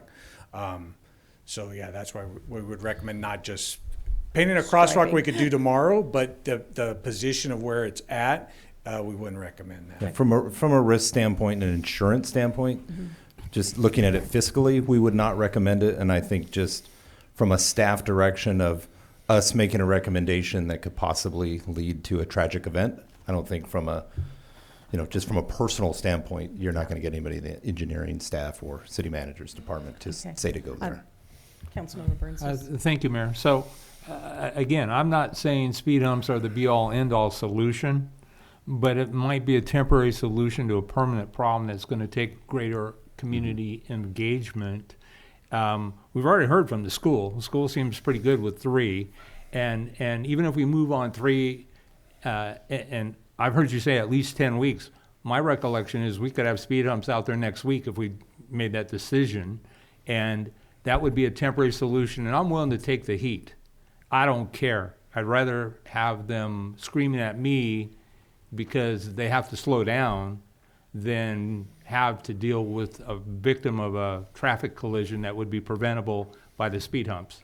Frankly, I would like to see a more permanent solution, and frankly, I don't know, because it's been a while now since you presented 1 versus 3, but I don't know that 3 isn't part of 1 anyway. And so, this feels to me like if we do the speed humps, we're buying ourselves time, or maybe buying somebody a personal injury, preventing a personal injury or a death, and we don't have to rush to judgment. And once it's clear that this council wants to take some action. And so even with that, like you said, maybe you call tomorrow and they go, oh no, we've got plenty of this and plenty of that, but there's still other work that has to happen before the physical work can take place. And as I recall, speed humps don't really require much, and it has been the council's past practice to put them down in the areas of schools and parks. Well, Memorial Drive has got all of that and beyond, and I think it buys us time is really what I think I'm trying to do here, to then do it correctly the first time, because Ladd Lane was a nightmare, and it was not intended to be. It just became, because frankly I think we tried to cheap out. I certainly did, and I regret that, but first time, shame on me. But nobody got hurt in the deal. Some of our pride got hurt a little bit, like mine, but I think that's a temporary solution, and I'll be quiet now. Thank you, Mayor. Councilmember Morales. So I'd like to hear, hearing the urgency that we're looking for something that's efficient, not necessarily cost effective, but in terms of just making sure that something that's going to be safe gets done. Have we considered this might be dumb, so I'm sorry, an actual body to do the crosswalking, like the schools, just to walk them back and forth? Or is it just going to be too much of a headache for that? I'm not sure if the school provides a crossing guard, but that would be at the actual intersection, so I'm not sure legally if we could, it'd be almost like a traffic stop, right, Chief? If someone was out there stopping traffic in the middle of the road, because it's the difference of down the road from the existing crosswalk. So I'm not sure if whoever would sanction that may end up in a very liable state. There would need to be an actual crosswalk there for a crosswalk person to be out there stopping traffic. And if you put a crosswalk there, and then when the crossing guard's not there, then we're directing them to cross. Yeah, and that's how they used to have it at the high school before they put the gates in. They had, during school hours, they actually had the person with the stop sign, and then, during the early hours or the afternoon hours, there would not be someone there. And I can remember someone getting hit before the crossing guard was there at the high school some odd years ago. So I sounds like possibly speed humps might be a solution temporarily until we can get that option 3 in, and we could still even look at option 1 as a further down the road, like complete solution. So I know that y'all were looking at different speed humps than those pointy things that kill people when they go over them. Did you have any other alternatives as far as putting the rubber speed humps down? Well, we can install rubber, but speed tables instead of speed cushions, which is what we install now. Is they're considered speed cushions. But we could put speed tables, but they would still need to be in cushion type so that the fire trucks could still straddle them.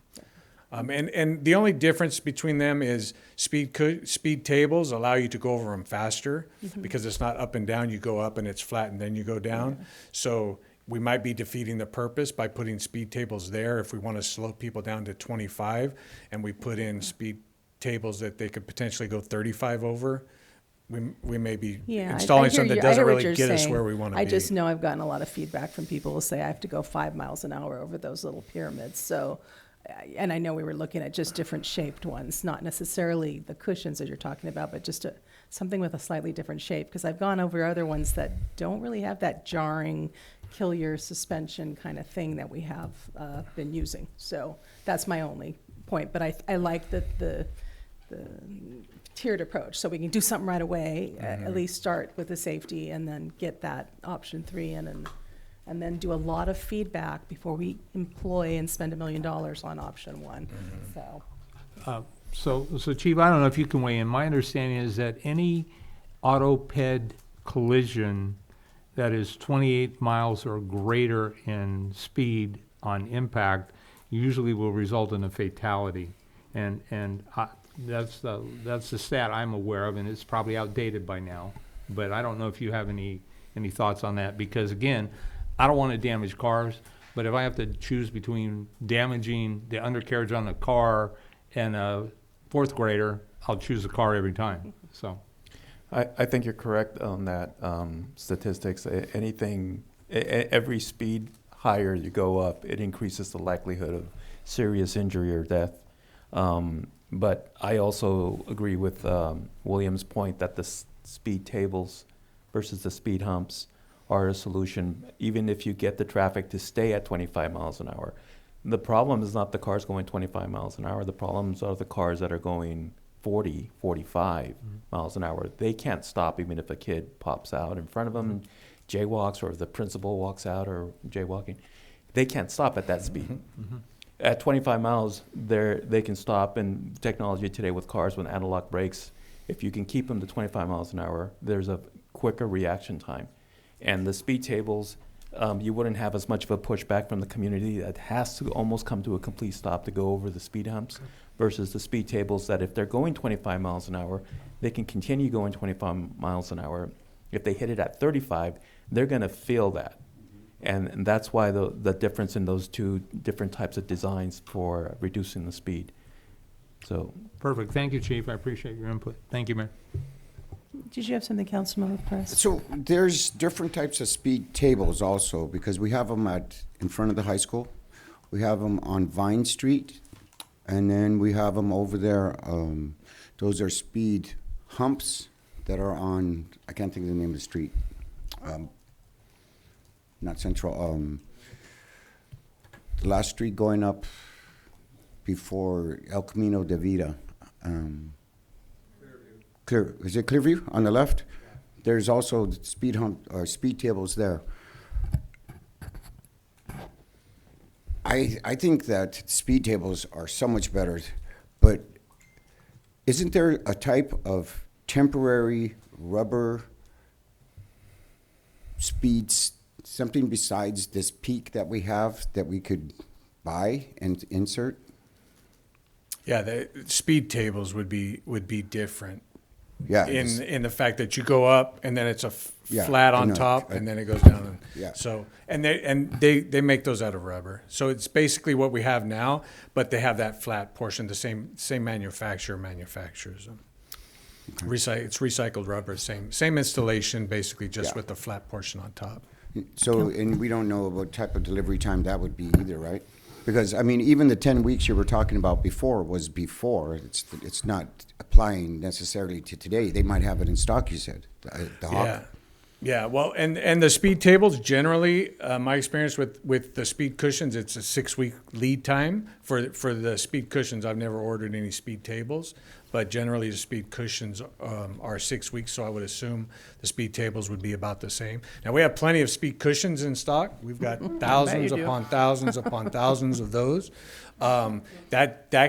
If that's the direction that council wants to go, that can be installed rather quickly with weather permitting. It's just a couple of nice days of weather, we can get that done. Couple? Councilmember Burns? Might be a while for a couple of nice days in a row. Thank you, Mayor. So again, if we said speed humps, Cushions, humps, yeah, we have a lot of those, right? Lots. Yeah, and so a couple days to install them, and even if we wanted to go with tables, we order them and we replace them when they come in, and we still have solved the problem for the 6 weeks or 10 weeks or 3 months or whatever it takes to move forward. Because again, my sense is more of an urgency thing. Every day we, no pun intended, but we table this, the risk just continues to go. And so I'm about reducing the risk as soon as possible. And maybe, yeah, there's more costs in labor to put down what we have, put it up and put down what we get. But I think at the end of the day, again, I'll take the heat. I don't mind, as long as we don't have to deal with something far more drastic in my mind. Just my sense. No, Thank you. Thank you for that, Councilmember Brinson. I agree. as much as I'd like to have better speed cushions, I mean, if you went and looked out there and it's going to be 6 weeks, put the other ones in. We need to do something now to protect the kids, and hopefully you'll look and they'll be ready tomorrow. We can just get those good ones. But I'm fine with the other. We got to do something, and that would be a good start. But then work towards that option 3. I mean, that would be my druthers. So. Yep. So it sounds like, just to want to make sure we have a consensus to install quickly, order the other model, replace when those get in. And William, I want to make sure we're clear at the length and, is this just in front of the school? How far down are we going with these? Last thing I would want to have happen is we install them just in front of the school, and then it should have been in front of the skate park. So I think that should be addressed as well if we're going to go that direction, because I'd hate to have, the staff have to go out and do the work multiple times. Thoughts, council member? Thank you. I say all the way down to from Sunny Slope to Hillcrest, because you've got the Little League fields, you've got the park that's, I think, actually County Park on the other side, and then you've got our skate park. And as I recall, the young man that got hit, that is the memorial, he was actually leaving the skate park. And so I think that from the 4-way stop sign to the traffic light, as it works with the engineering, because I understand there's also a certain distance that has to be between. Correct. And so I think if we're going to go, let's go big, and let's see, let's see what the outcome is. I mean, I think we're just better protected. I mean, let's protect all the kids to the best of our ability. I've absolutely heard what the chief has said, that, we have to change the behavior as well. But I think that's a good starting point, and maybe we find out when as we move forward to do the final fix on this, that maybe we need more or less. But I think I would support going from Hillcrest to Sunny Slope. Thank you, Mayor. Madam Mayor. Sorry, Councilmember Resendez. Thank you. Do we know if there's been any accidents reported with the speed humps that we have in place now? No. No. Do we know if there's been any with the speed tables? Has there been any accidents reported by the high school? There was an accident at the high school soon after they were installed, but it involved a person driving an extremely fast speed. Yeah. There, crashed, lost control. It had more to do with the reckless driving than the speed table. Yeah, so with the speed tables, my concern is they're kind of like a launching pad. I live by the high school. I think the car ended up either in the house or close to the front yard. So I like the idea of the speed humps. We have them in stock. I'd rather have people slow down to 5 miles an hour than to maintain it at 25, hit it, go up in the air, and possibly hurt somebody. So my suggestion would be speed humps all the way up and down from Hillcrest to Sunny Slope, and then option 1. And when we do option 1, then we can take out the speed humps at that time. That would be my suggestion. I just want to point out the memorial is an arterial route, and it's soon to be connecting all the way to Santa Ana. And there's going to be a lot of people, a lot of commuters that are leaving every day. They're leaving at 4, 6 in the morning when there's no kids, and you're going to be affecting a lot of traffic 24/7 with speed humps that will have to constantly stop and proceed, like the complaints from other places in the city. And that's where our recommendation would be the speed table. If you are going to put something out there, it keeps them at 25 or whatever the speed limit is. Yeah, and just for the record, I wanted to check in with our interim fire chief. So if they are the rubber material, then that will work with fire as well. It's the paved speed tables where they don't flatten out creates a bit of an issue.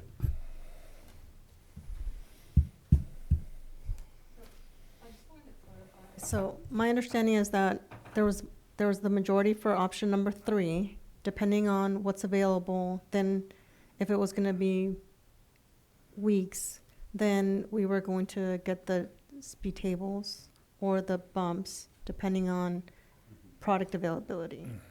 So that's what I've heard. I'm hearing different options. And I also heard that council also agreed that we need to look for a long-term solution, but the priority was also reaching out to the community to get public input so that we don't have the situation we were in with that lane. So that's what I understood it to be. I know that now we're hearing different things, but I just want to, so that we are focused in terms of the direction, and if we're then, so that we stay on point. Madam Mayor, if I may. Yes. Thank you. What does bikeable, walkable, complete streets, that's what they're called, right? The complete streets. What does that do to the value of the homes? What does it do to the surrounding neighborhoods? Does it have any kind of impact on them? Does anybody here know that? I don't know off the top of my head, no. And basically, the option number one is basically a complete streets. Yeah, it's a complete street, and that's how their buildings, that's the bar that is set by cities everywhere, right? The complete street program. And that's what we have. And options 2 and option 3 are not the complete street program? They're not. They're not. Okay, so I don't know if we're going in different directions, but I'm elected to state my piece, and I want to go on record and make sure that it's very clear about what position I'm taking. So that would be my position. Thank you so much. Quick question for you, William, though. The option 3 that you're talking about is actually a piece of option 1, was it not? So there is a little difference, but in option 1, instead of the hawk system that turns red, they're rectangular, rapid flashing beacons. So they're a little bit different, and they flash yellow instead of flashing red. Now, we could incorporate the hawk system in, but then the cost goes from 1.3 to $2 million if we use, maybe not quite that much, because the rapid flashing beacons are, there is a cost to those, but those beacons, are they ground level, or are they? No, they're the up? kind that are mounted on the signs, and then they have a button that you can push, and then it flashes yellow. Think of like right over here by 4th Street, by the courthouse over It's here. not like the ones at Loud Lane that don't work, that you push a button and Madam Mayor. that has a solar or something, that doesn't seem to work. Is this different than that? I'm not sure if those are rapid flashing beacons on Sunny Slope. It has a sign that flashes. On that lane. Okay. Yeah. Okay. They are. One other difference, if I can, Madam Mayor. Okay. Thank you. Just like what we did on Central Avenue behind Calaveras, there's going to be bulb outs. There's not bulb outs with the option 3. A bulb out essentially shortens the path that the kids have to cross the street, which makes it safer for them as well. That's something that's on here that's not on option 3. Mm-hmm. I hear you. Councilmember Burns? Thank you, Mayor. So with option 2, are we talking the same thing that's directly across from Gold's Gym and San Benito Tire, where you hit the button and the sidewalk lights up with flashing yellow and the sign flashes as well? This is a big arm, like a traffic signal that Gotcha. goes over on both sides. Okay. And then it flashes red. When they push the button, it flashes red, it turns red.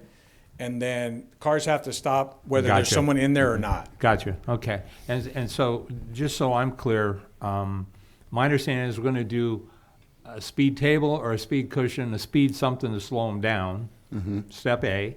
Step B, we're going to do our community outreach to the surrounding community and the school community and see what they recommend, because it's their kids, their neighborhood, and then we'll consider that. And then we'll come back for a cleanup on this thing once we've done the community outreach, but we've still solved a permanent problem with a temporary solution until we can get to that point. And I also wanted to comment that I understand that we're gonna extend Memorial. I think it might even be in the process right now, but the reality is anybody going down Memorial could just as easily turn left on Sunny Slope or Hillcrest and just go up to 25, and they're out. Well, they're really not out. They're just stuck in traffic. We know that. But to the Councilmember Morales' point, yeah, I'm looking for a temporary solution, and then I want to do the community outreach, and then we'll figure out are we going to spend $500,000, we're going to spend $1.2 million, or we're going to spend $2 million, because the good news is once we do this right the first time, we should never have to do it ever again, and it's never gonna get any cheaper to do it than today. And so, let's do it right this time, but let's solve the problem temporarily with the speed bulbs, or not the speed bulbs, the speed cushions, the speed humps, the speed whatevers, to get this thing started and show the commitment to that community and their children. Thank you, Mayor. Okay, so it sounds like we've shifted a little. So we're not going to go from the speed humps and then try to get option 3 in quickly. We're going to wait and try to decide. I mean, what's Yeah. the? I'm not writing down the score. I think the Yeah, city I- manager so- There's a little takes- shifting going on here. I'm maybe getting maybe lost. if we could just take a step back. So Okay. what Yeah, I'm hearing please. is just kind of the This is all premise. confusing now. It's like Yeah, we- I'll just Go reboot. ahead. So the premise was, let's get something going extremely fast. Okay. Regardless of what option we pick, there's the whole bidding process. We've got a PLA process. We're making an assumption that the red lights are going to come in 10 weeks. It could be longer. I think just, yeah. Well, and what's tough is everything now, with supply chains is a variable, right? And so then we heard, let's do it really quick, but we want to use speed tables. Those are something we've got to order. We have an assumption of 6 weeks. So while that is being ordered and worked on, we have existing speed cushions, which are the ones that are around town now. What I'm hearing was basically put those in. Those can go in relatively quickly. Then when the other ones come in on order, pull those out, drop in the new ones. And then the question was, if we do that, that's the temporary solution.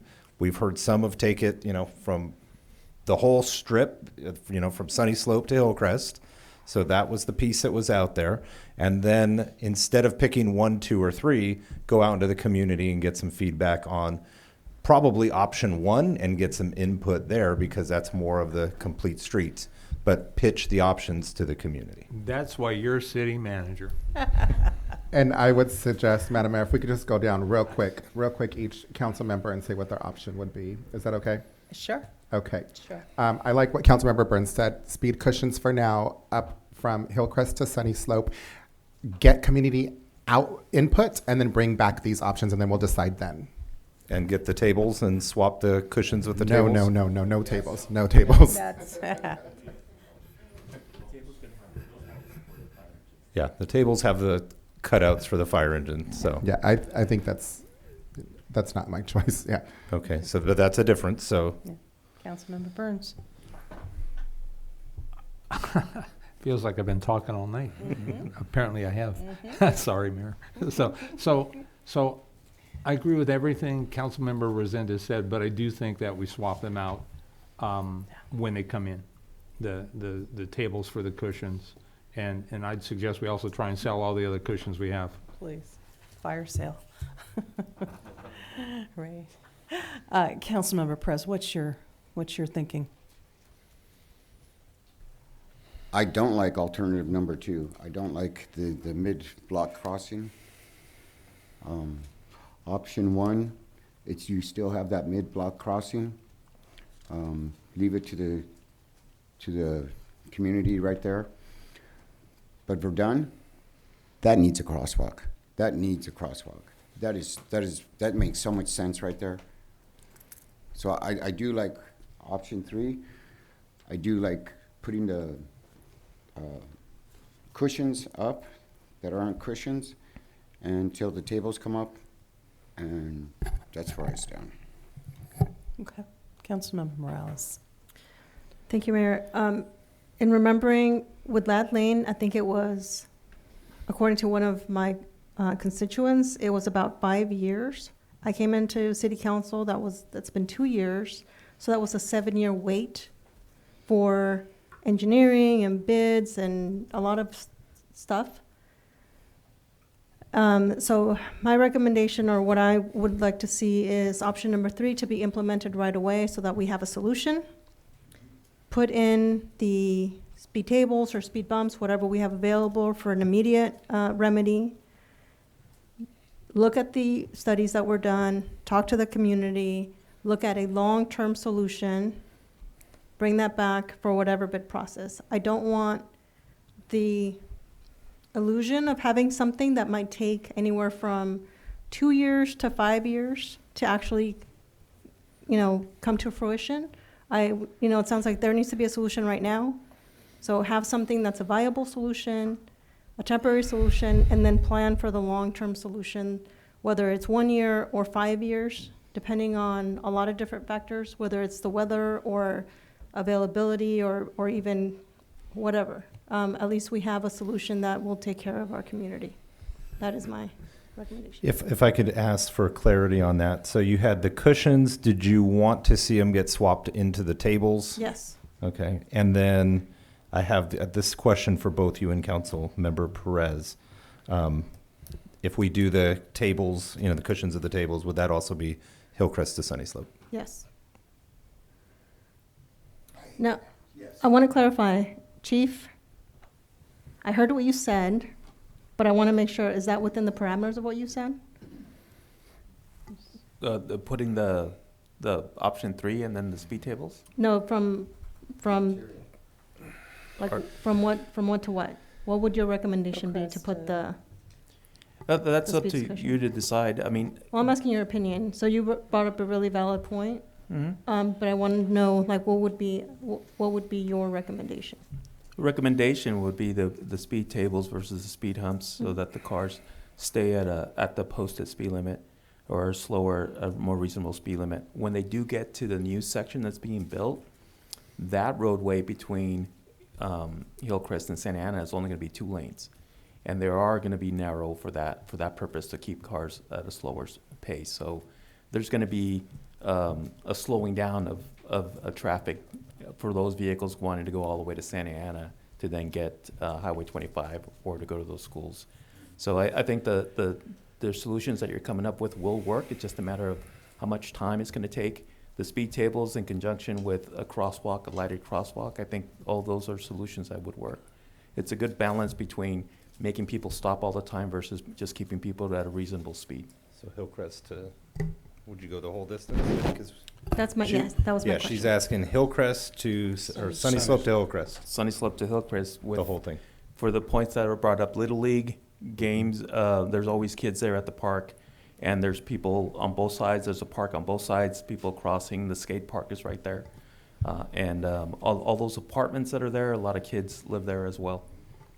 So it sounds like a yes. Okay. Yes. Councilmember Perez? If we're going to go speed tables, why not just do the speed table itself? The timing. I think that's the goal, but they're saying it might take a while to get them shipped. So we could put in what we have, replace it with the speed tables. Oh, you're I'm talking about using asphalt. I think there's an issue with fire, as they're not at the fire trucks. So for safety. Yeah. Yeah, that's a major route for our fire department to get across town, to get out of town. And so the So permanent pavement ones. So you're telling me that we can only make a pavement this wide and we can't shorten it so that our fire trucks can get through? That doesn't make sense to me. If there's a speed table and we're going to form it out of asphalt like the other permanent places, why don't we do that first and make it so that the fire trucks can get through? So if we were to do that first, and William, correct me if I'm wrong, that would be a CIP that we would probably put out to bid. I'm not sure if your crew would have the capacity so to. the plastic is temporary until. Correct. I've attempted to install asphalt speed cushions at my prior position, and it's very difficult to get all of those slopes right. Now, I'm sure there's experts out there that can do it, but then that would require, then it's a construction project. And you know what? If it takes more money to do something permanent instead of these plastic things around, I think it's worth it. It slows down the process, was my point. I hear you. Excuse me? So Councilmember Perez, just for clarity on I have you as cushions to tables, option 3, and my question is for the cushions to tables. I'm hearing Hillcrest to Sunny Slope from the others. Okay.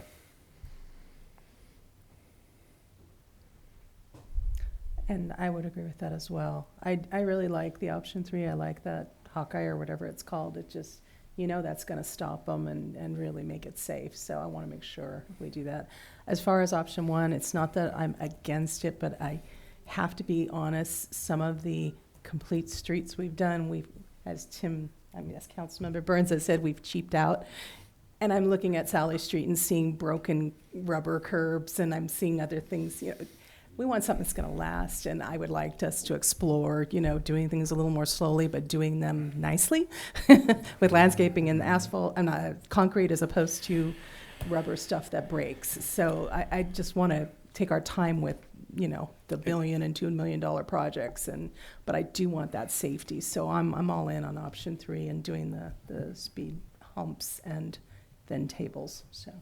Okay, so what I'm hearing is cushions to tables. I've got 3 at cushions to tables, to option 3, Hillcrest to Sunny Slope, with a desire to look at it a more permanent solution. So now I'm going to really throw a curveball, but I don't want to have to come back with a follow-up question. When option 3 is installed, let's fast forward to when option 3 is installed, there will still be option 3 comes up to Verdun. You will still have the run from Verdun to Hillcrest. Correct.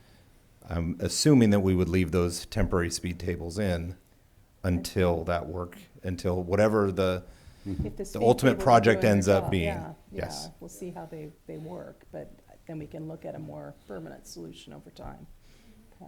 But the main thing is the safety and getting things in, so. Mayor? Yes. What I'm still not hearing, though, is the community outreach piece. Where does that fall in line with the speed tables, or speed humps of speed tables to option 3? And frankly, option 3 could become part of a greater option 1. And so, but I still think we need to do the community outreach piece, because if anything I learned from Lad Lane, that was absent, and it absolutely needs to be present. And again, whether we invest 1.2 or 2.1 on something one time, once and done correctly, is really a great outcome in my mind. But I still want I think the community needs to contribute to that conversation. Absolutely I think agree we with all you on said that was part of what we all said it.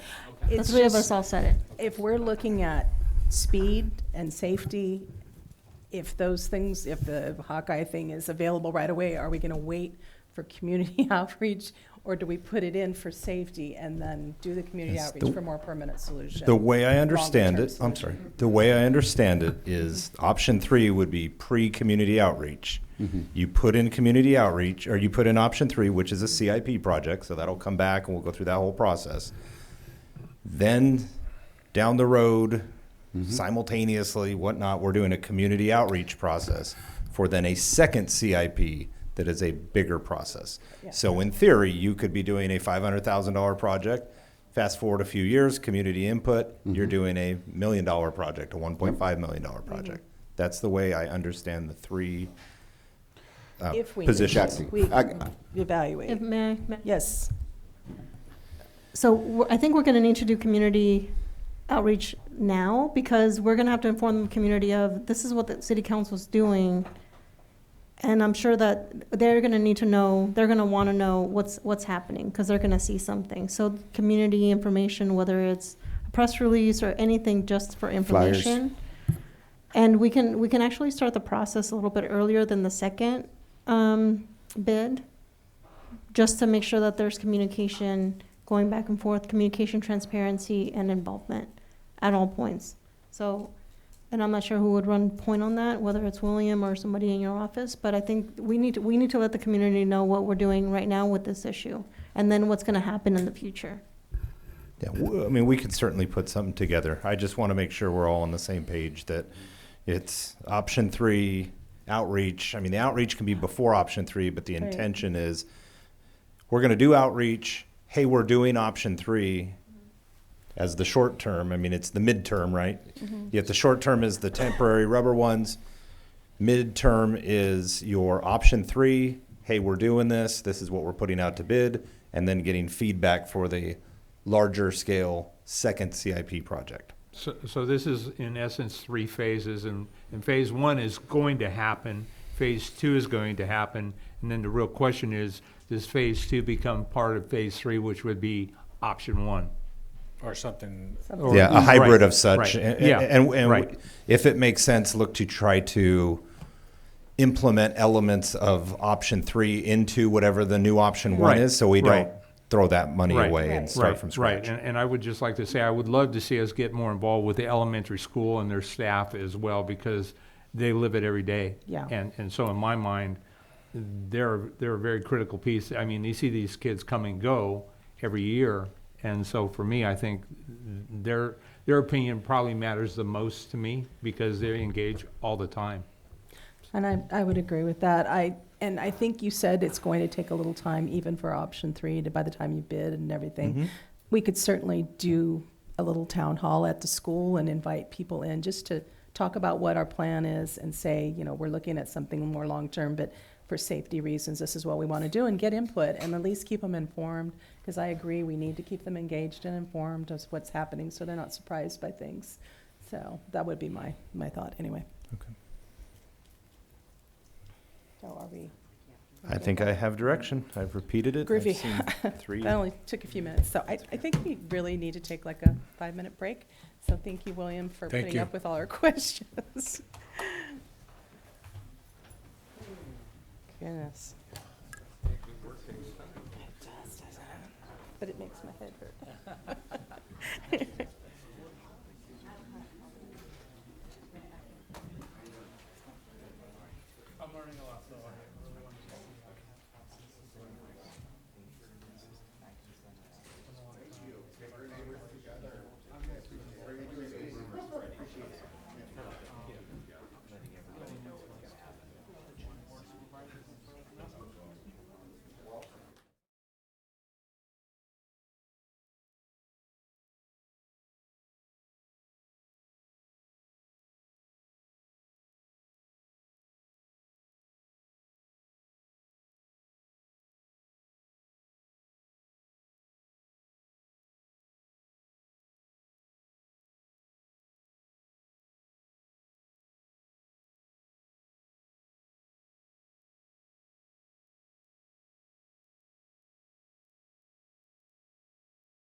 Okay, I think we're ready to get started.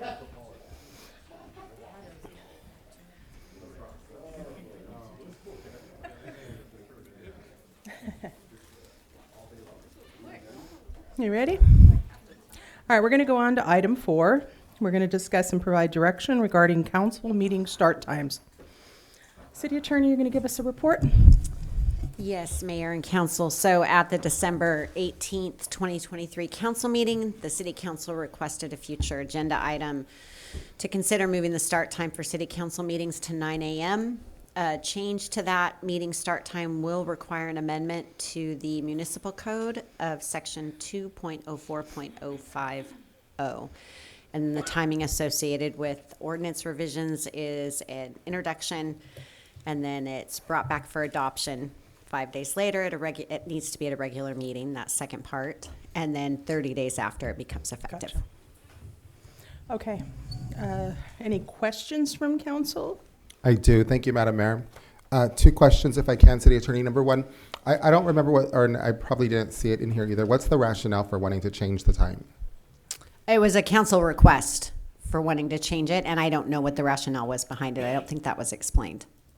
Okay. You think it was or was not? I don't think it was explained, but I don't remember, but your colleagues who brought it up would be able to let you know.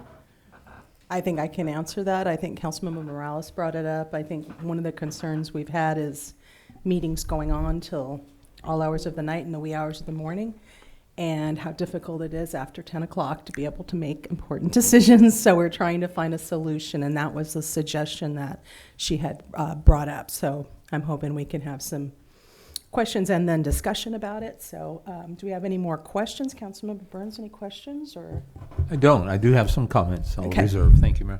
Councilmember Perez, do you have questions? Okay, do we have any public comment? Mayor Casey, there's no public comments for this item. Okay, and let's have a little further deliberation. Councilmember Resendez, you want to start? Not at this time. Thank you, Madam Mayor. Okay. Councilmember Burns. Thank you, Mayor. So I'm quite satisfied with every other Monday or first and third Monday of the month, except when there's a holiday and it rolls into a Tuesday. I know this month is a classic example because there's more work than time, that we've gone to 3 meetings in February. And I know we always have the potential to do special meetings as well. And so I would pose to this council that why don't we go to 3 or meet every Monday, or meet 3 Mondays out of the month. I just to come in at 9 in the morning. First of all, this is not a full-time job.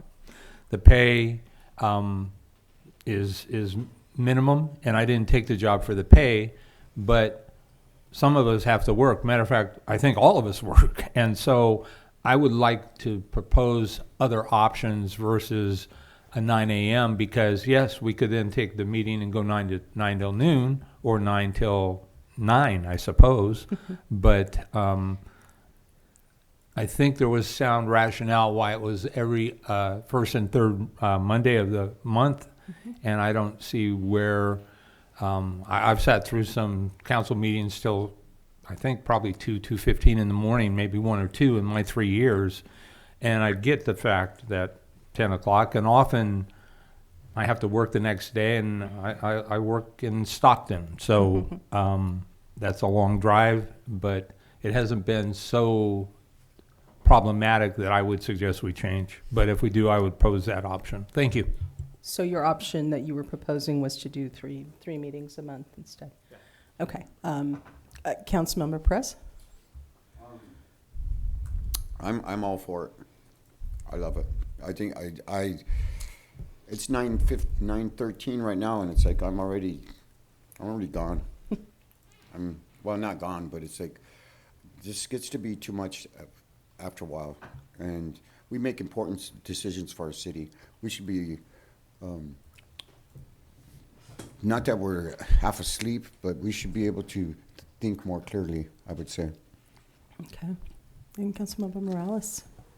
Yes, I think it's not just for city council to make sure that we are fresh, but fully engaged, making sound decisions. Oftentimes, I feel that because it's so late, Sometimes we're not understanding the material properly.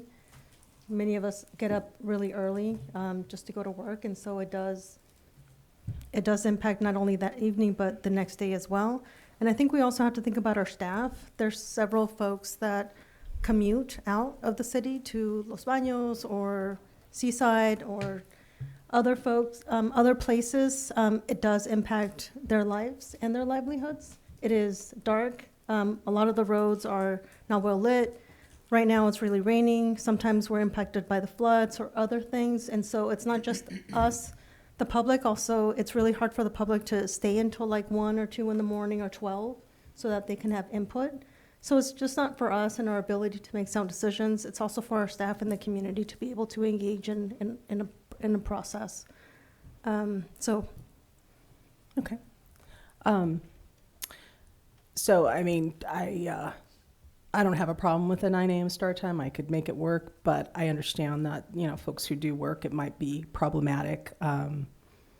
My thought is we do have an issue, though. It's problematic either way.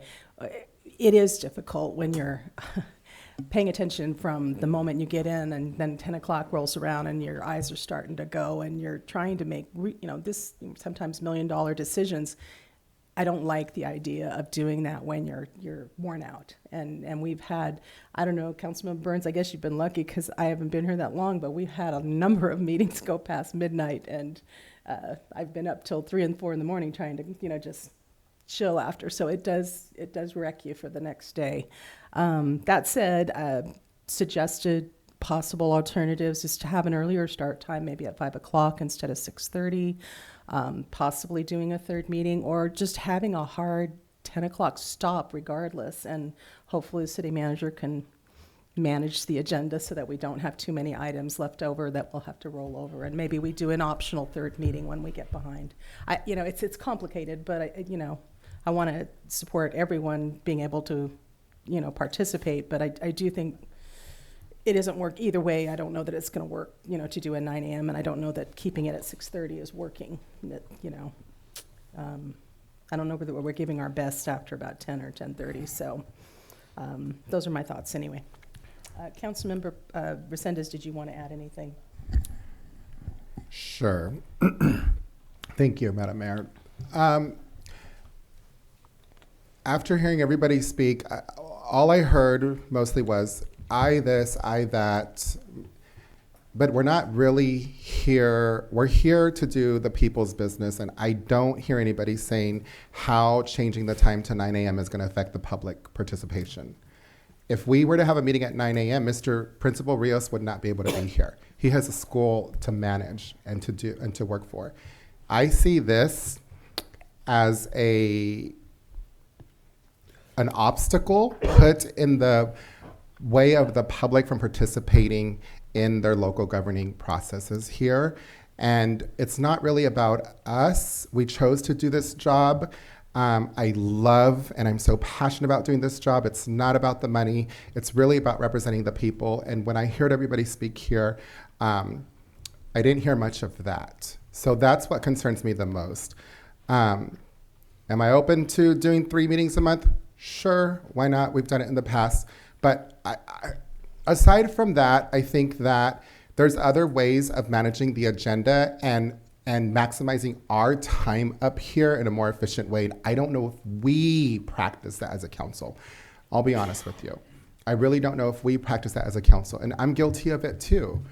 So I would say that we probably should revisit what our practices are, but I would never suggest moving a city council meeting to 9 a.m. when 60-something% of the public already is commuting out of here and not here in time to participate. We have a low turnout in participation already, so I see it as an obstacle in democracy and having them participate. And I'm a teacher. You guys know that. I've never missed a day of work this year. If this were to pass, then I wouldn't be able to go to work. I wouldn't be able to be there with my kiddos. I'd have to be here. And I would do it because I'm very dedicated to the cause here. But again, that's going to cause some more challenges for my kiddos and for the public. But it really comes down to the public, not how inconvenienced we are, I'll be honest. Thank you so much. Okay, Councilmember Burns. Thank you, Mayor. So other alternatives could be, we don't meet in July, but yet we get paid for a month where we don't actually work as a council member on the dais. I'm not saying we don't work as council members. And in January, we have one meeting. So there's potentially at least 3 more meetings we could have to spread out over the period of time. I will say when I worked for the city of Fresno, as I recall, the city of Fresno's council met at 9 a.m. on Tuesdays, and there were times they would go until 7 or 8 p.m. And they met weekly, but Fresno is not Hollister. It's the 5th biggest city in the state, and it's over 500,000 people. So they have a lot more business, frankly. I've worked in other areas. I currently work now where the board meets on a weekday as well. And so it's not inconceivable, and they still get turnout for public comment. When there are things of interest, they will be there. If it's important enough, they will come. And so I see the value. I liked your proposal, though. Today, open session began at 6:30, closed session began at 5, and so maybe we move it down till 3 o'clock for a closed session. And I believe negotiations requires compromise, and a good outcome is a result of a good compromise. And so I'm not opposed to lessening the time. I just don't see where a 9 a.m. start on a Monday. It works for me, frankly. I have 3 days off a week, and fortunately one of them happens to be Monday, so it's not really about me or I, but I do think there's a reason why it was Monday, every other Monday, or every first and third. I think the rationale made sense. I think maybe just to bring the times down a little bit, we can try it. I mean, as I understand it, City Attorney, we could amend the Muni Code as many times as we want to figure it out and get it right. Is that correct? That's correct. Thank you. And so I think I'm open to compromise. But, if you guys want to start it at 7:30 in the morning on Mondays, I'll be here. Thank you. Thank you. Anything, Councilmember Perez? Do you have anything to add? I would counter that with a 1 o'clock start. But I mean, if we're going to start at 1, we might as well start early in the morning. So I'm good with 9 o'clock. Anything further? Yeah, I'm fine with 9, 10, 11, 12, 1. I think we already add, like, we're going to have a joint planning session with the Planning Commission. So we're always adding meetings. Plus, if we're going to do more strategic planning, we're going to be adding more meetings. We've oftentimes had Saturday meetings. So if people are worried about working, I work too. I commute out. I'm happy to hold the meetings on Saturday.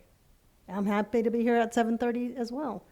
I think for me, it's challenging when it's like 10 or 11 or 12 o'clock at night if we are looking to be of sound mind and make decisions that are clear, and be able to ask questions and to have community participation at that time. It's really difficult.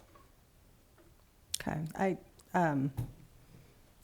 I think we do have to find some kind of a compromise. I'm not sure what that looks like. I don't think it's unheard of to start at 9 a.m. simply because, our Board of Supervisors does it, and they do get people coming in, as you mentioned, Councilmember Burns. When it's important, they make the time and they come. So I don't think it's a hurdle from keeping anyone from coming, but I do understand the other commitments people have. Again, I'm open to any of it because I have that flexibility in my schedule. But I do agree with Councilmember Morales, and it isn't about an I thing. It's about serving your community and being able to make sound decisions. Because if you're tired and you make a dumb decision, it can cost the city a lot of money. And I would rather be alert and be able to maintain and do it at a decent hour. So that's my 2 cents for it. And, yes, and Councilmember. As far as being concerned about losing time at work and stuff, let me tell you, if I don't go to work, I don't get money. I don't. You know what? So I'm taking the biggest hit here. So I think it's well worth it. So what's the will of the council? I mean, I'm not hearing. Move to approve. Well, we're giving direction, right? We're not voting yet. I move to approve anyways. But you know what? Is there any- I'm not opposed to changing the hour, I mean, 9 o'clock sounds good, because that way staff can get their stuff done and maybe have a couple hours to do something to catch up. I honestly don't necessarily agree with that, Councilmember Perez, because if they're here at 9 with us through the whole day, we've just now pretty much taken 20% of their work weight or their regular workday away. And so, depending on how long the meeting is. well, historically, they tend to go 5 or 6 hours, and sometimes longer. So I don't know. On an 8-hour day, that's So, or we could start later. We could start later, and then they can work overtime. which they're already doing. Yeah, so that's not going to work. But then, department heads are salaried, aren't they? So actually, that's not true. You sure? I just got a lot of head bobs saying yeah. Okay. So, I know. No, I'm just saying, it's like, we didn't know they're salaried, really. So are we saying, I mean, are we interested in any kind of a compromise? Are we willing to try an earlier start time at 4 or something like I that? guess my question would be, what time are you done with work, Roland? Well, I'm gonna tell you this, because I did hear you bring up a good point about coming in on Saturday. I'm willing to come in on Saturday, and the reason I think it's better to come in on a Saturday than to change the time is because then the public is home. They're not working, they're not commuting. So they have the opportunity to come in and participate either after they get home from work or during a Saturday. And we have the ability to do that now with a special meeting. So that would be my suggestion. Let's do 2 Mondays and a Saturday and see how that works. No. Saturdays are out. Yeah, I'm not sure how I feel about Saturdays, in part because I don't always get to spend time with my husband, and he is home on the weekends. And So how I many hate to give that families- up. And also, I do attend a lot of events on weekends for the community, and I don't want to lose those. So that's just my feelings about it anyway.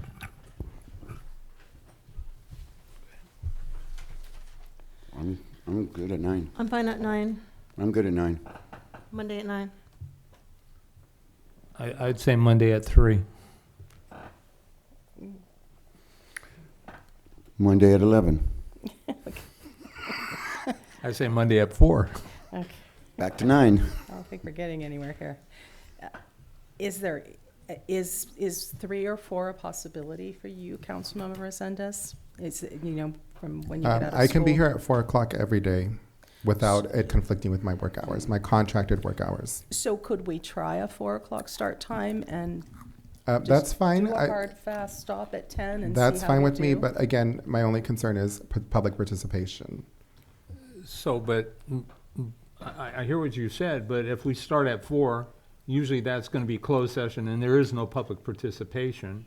We just come out, and historically, it's usually about an hour. I mean, they could be here for public comment at the beginning before going to closed session, but, and again, if it doesn't work, well, number one, if we I do agree with the mayor, hard stop at 10, and if we have business that rolls over, it rolls over. I mean, and so we'll have to figure out the priorities so that we get a succinct agenda to get the business done, because the city needs to function regardless of our schedule or the council meetings. And so I have seen a lot of things that have been put in consent, and sometimes I worry about some of them, but ultimately I think we've gone to a much more consent agenda oriented council in this past year, and I think that there's a lot of value to that.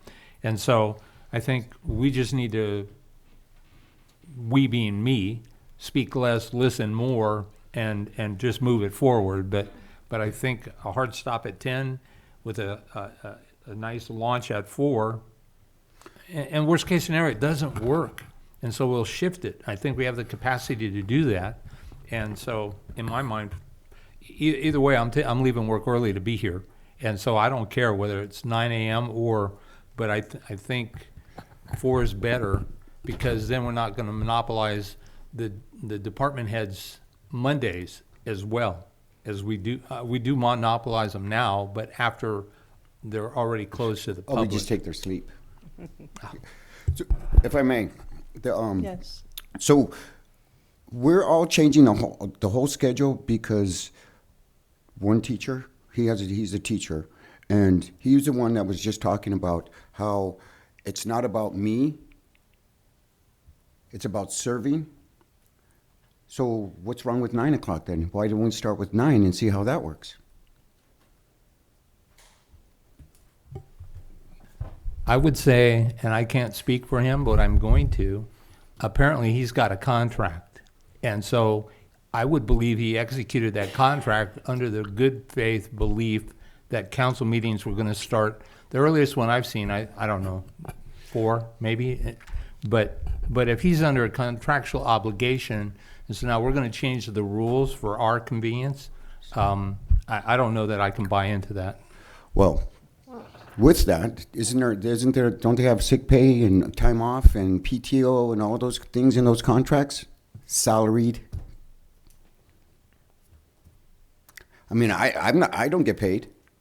I'm not getting paid when I come here. I don't get paid when I'm going to take time off. What's the big deal? I thought it wasn't about us.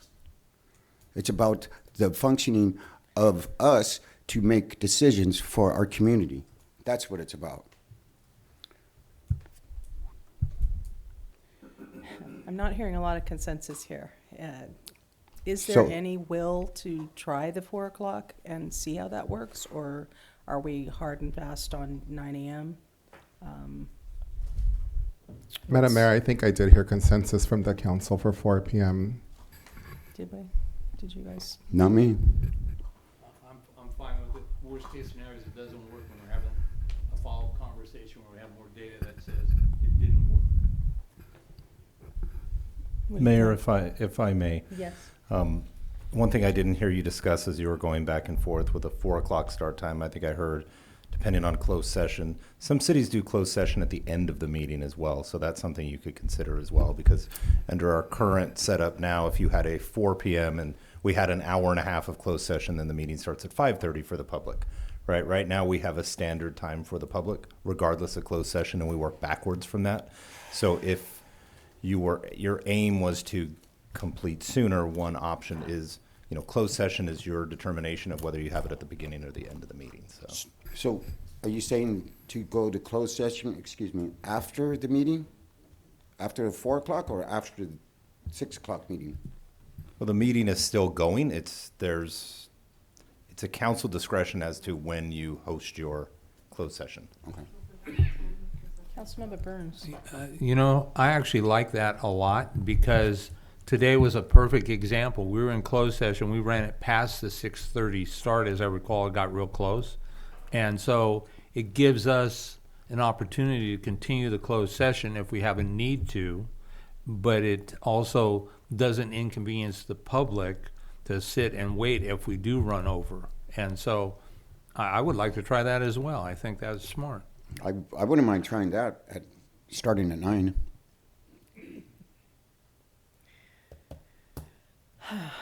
So, I haven't heard you weigh in at all on options. Councilmember Resendez, do you have any options that you're willing to try? Of either of these two options? What 2 options are on the table? One was a 4 o'clock start time, and one was a 9 o'clock start time. As opposed to keeping it to 6 o'clock, 6:30. So No. I said that You could make I that your personally option. can make 9 or 4. I'll have to. I will figure it out. Contractually, I can be here at 4 without breaking my contract work-wise. But my number one concern is public participation and how can we make sure that we're accommodating them, not necessarily just us. So I like the idea of Saturday. But if it's up to me, if you're just asking me, so you're saying you're willing to do 4, he's willing to do 4. We've got 2 people willing to do 4, I- 2 people willing to do 9, so you could help make a decision here as far as a direction. I don't think that we should change it. I'll be honest Okay. with you. I don't think So that we should don't change have it. any consensus then. I'm not. Nothing changes then. That's frustrating.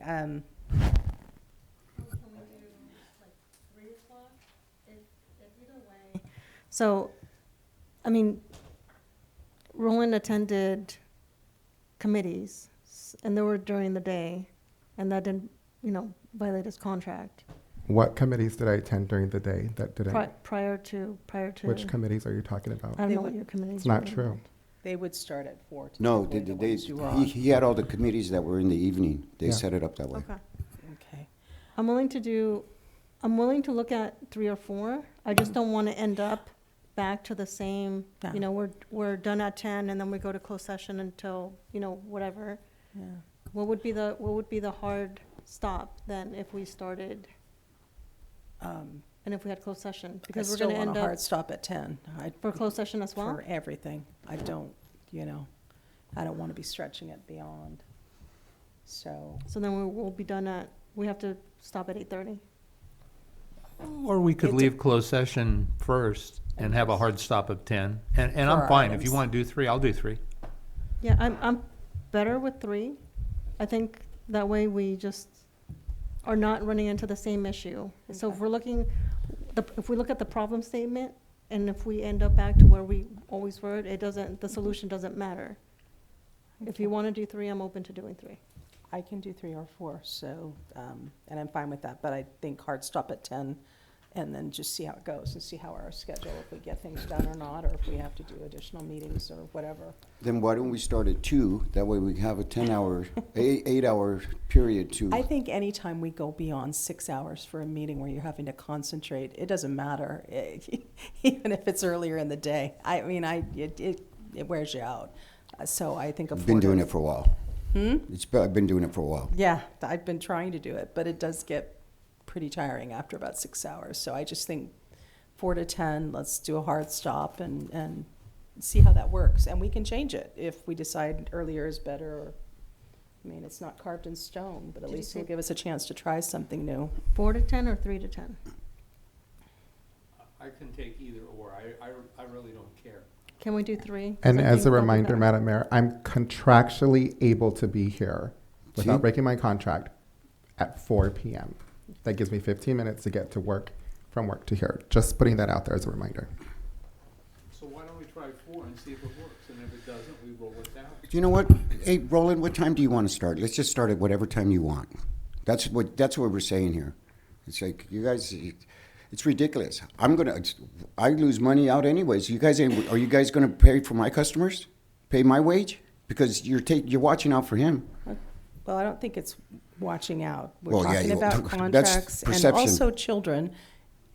My daughter is a teacher, and when she's out, it is a problem. So I'd hate to have him be out twice a month on a regular basis. That I do, I am concerned about the kids. So I wouldn't want to interfere with the school day. If we could try 4 o'clock and see if it becomes an issue and a problem, then we can change it and we can talk about earlier. But I think we do have to consider everybody. So. Really? Mm-hmm. Yep. So, can we give this a try or not? And what's the consensus? I'm fine. 4 to 10 hard stop. Okay, let's So, try it. Madam Mayor, if we can get some clarity for when we bring it back. So right now, we have it in our, the regular meeting starts at 4:30, and then or at 6:30, I'm sorry. And then we work backwards for our closed session. So if we are saying 4 o'clock, is that your regular meeting? And if so, under the current practice, closed session would start before. So we would need direction on basically, if you want every meeting to start at 4, we're basically doing closed session at the end. I'm fine with that. I'm absolutely fine with that. What's your thought? Yeah. Thanks, David. I thought we had it. I know we have to consider closed session. So, Yeah, the because only that's option a is time to have it certain for the after. public. So if So the one hard other stop thing is you at could 10, do is start your meeting at 4, closed sessions, it could be part of your regular meeting. It doesn't have to be a special meeting for closed session. Closed session starts at 4. As soon as closed session is done, you go out to your regular meeting. And that could be 15 minutes, it could be half an hour, it could be an hour and a half. Some cities do that. Yeah, absolutely does. Yeah, that works too. So closed session at 4 with the. Or if there's no closed And then, yeah, if there's no closed So we session, you don't go, have to let, because don't we have to let the public know when the meetings are going to start? it will start at 4. So. And they would wait, just like they waited tonight for however long, or other times when you've gone till 7 for your closed session. That's just an option. So one of the things in another jurisdiction where I have worked, they start their meeting and they'll go through public comment, and then they will typically take consent items, and then they will break for closed session, and then they'd often come back an hour or two later and begin again. And that is, I've seen communities do that as well, with closed session in the middle. The supervisors do that as well, I think. I don't think know. they break in the middle of Yeah. yeah. And it works. No, we could do that, and then that way, if we don't get to items after, and it won't make us be later, and we can start at 4. Yeah. I like Typically, that. you see them doing that in your daytime meetings because they're typically working a lunch in as part of closed as well. We can do that. We can work dinner in. I like that idea. All right, so are we gonna, we'll try the 4 to 10 with a break in the middle for any closed session. Is that what we're doing? Yes? Yeah. Okay. You got consensus. Okay. Jennifer, do you have what you need? Phew. I have. It'll be a little challenging for logistics, but yes, 4 o'clock regular meeting. First and third Mondays still, right? Yes. Unless it's a holiday, and then it falls to the next Tuesday. Which it stays a regular meeting, and thank you for putting that in the code. It makes my life a lot easier. And just as a reminder, this is an ordinance revision, so it wouldn't take effect until after we bring it back twice, and then 30 days after that. Got it. All right, so we're going to move on then to item 5. Resolution number 2024-14, a resolution of the City Council, City of Hollister, approving an agreement for out-of-jurisdiction sewer service and directing staff to make an application to Local Agency Formation Commission, LAFCO, for the city to provide sewer services outside of its jurisdictional boundaries but within the sphere of influence. Staff report? Thank you, City Council. Amber Cameron, Senior Planner. The item before you tonight is to consider a resolution that would establish that the city would provide sewer services to the property located at 930 Hillcrest Road, located outside of the city's of Hollister's jurisdictional boundary, but within the sphere of influence upon the authorization of the LAFCO Agency Formation Commission. The City of Hollister received an application back in September 15th, 2022 to provide sewer services outside of the city's jurisdiction, out of the city's jurisdictional boundary, but within the city's sphere of influence for the property, as mentioned, 930 Hillcrest. You'll be able to see it on this map. It's indicated with the APN as well. The property is located within a county island, which is surrounded by the city and is contiguous to the city limits along its western boundary. The parcel itself is approximately 0.28 acres with an existing 984 square foot single family residence, a 1,596 square foot shop, and a 638 square foot detached garage on site. It's currently being served by a septic tank and a leach field. The owners have stated that the existing septic tank does not meet current environmental health standards and that there's no room for the property to install an additional line in the future. The request is to be able to tie into the city's sewer services before the septic tank fails and the leach field becomes an emergency to public health and a safety situation, and a further threat to groundwater. The nearest sanitary sewer connection is a 12-inch line that's located in the front of the property in Hillcrest Road, as you'll see on this slide. The resolution before you tonight will approve an agreement with the property owner of 930 Hillcrest Road for the provisions of service. The agreement includes a provision for non-protest of future annexation when called upon by the city. Additionally, it has been noted that the city is agreeing to provide services to the existing residents and the property as is described. The agreement does not authorize further development of the property and utilization of the city's sewer services for any such development. If approved by the City Council, the resolution authorizes staff to prepare and submit out-of-jurisdiction sewer application to LAFCO on behalf of the property owner for this request. That concludes my report. Staff is recommending that City Council approve the resolution, allowing staff to move forward and take the application forward to LAFCO. All right, do we have questions from council? Councilmember Resendez, any questions? Councilmember Burns? Thank you, Mayor. What would it take to move forward with the annexation of this property? It seems like it should be within the city city boundaries anyway. I understand it's an unincorporated, isolated property, but I heard you say that they wouldn't oppose it. So why wouldn't we just do that?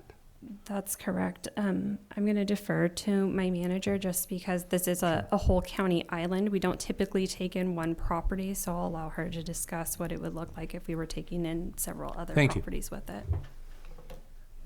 Yes, so the application to annex, we could apply for one property. The city doesn't have any current procedures beyond a general plan policy to try to incorporate islands, but you would need to get a majority vote of all of the property owners.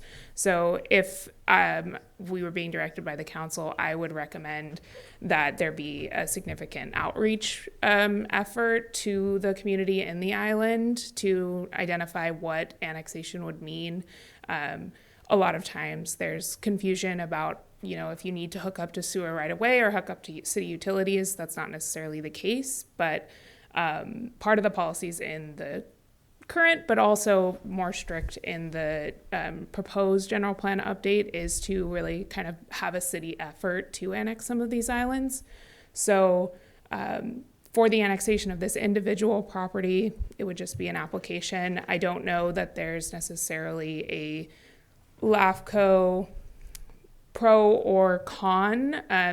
It's a pro of annexing a small portion of an island, but it's a con that you're technically leaving an island.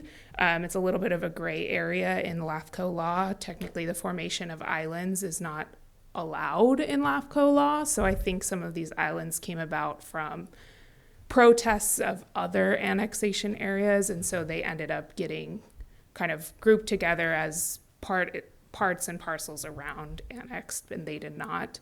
So as far as the process, it'd be the same generally as any other annexation, but you'd have to look at, there's a lot of different property owners involved in these islands and kind of small portions, and then you look at owners who want to annex versus owners who don't, and percentages of land and those types of things. It's definitely easier when you have one parcel, one property owner who's willing, but as the city potentially enters into these out of jurisdiction service agreements, and then you have that non-protest clause, and this records against the property, then you might have a better chance at annexing larger portions of these islands in the future.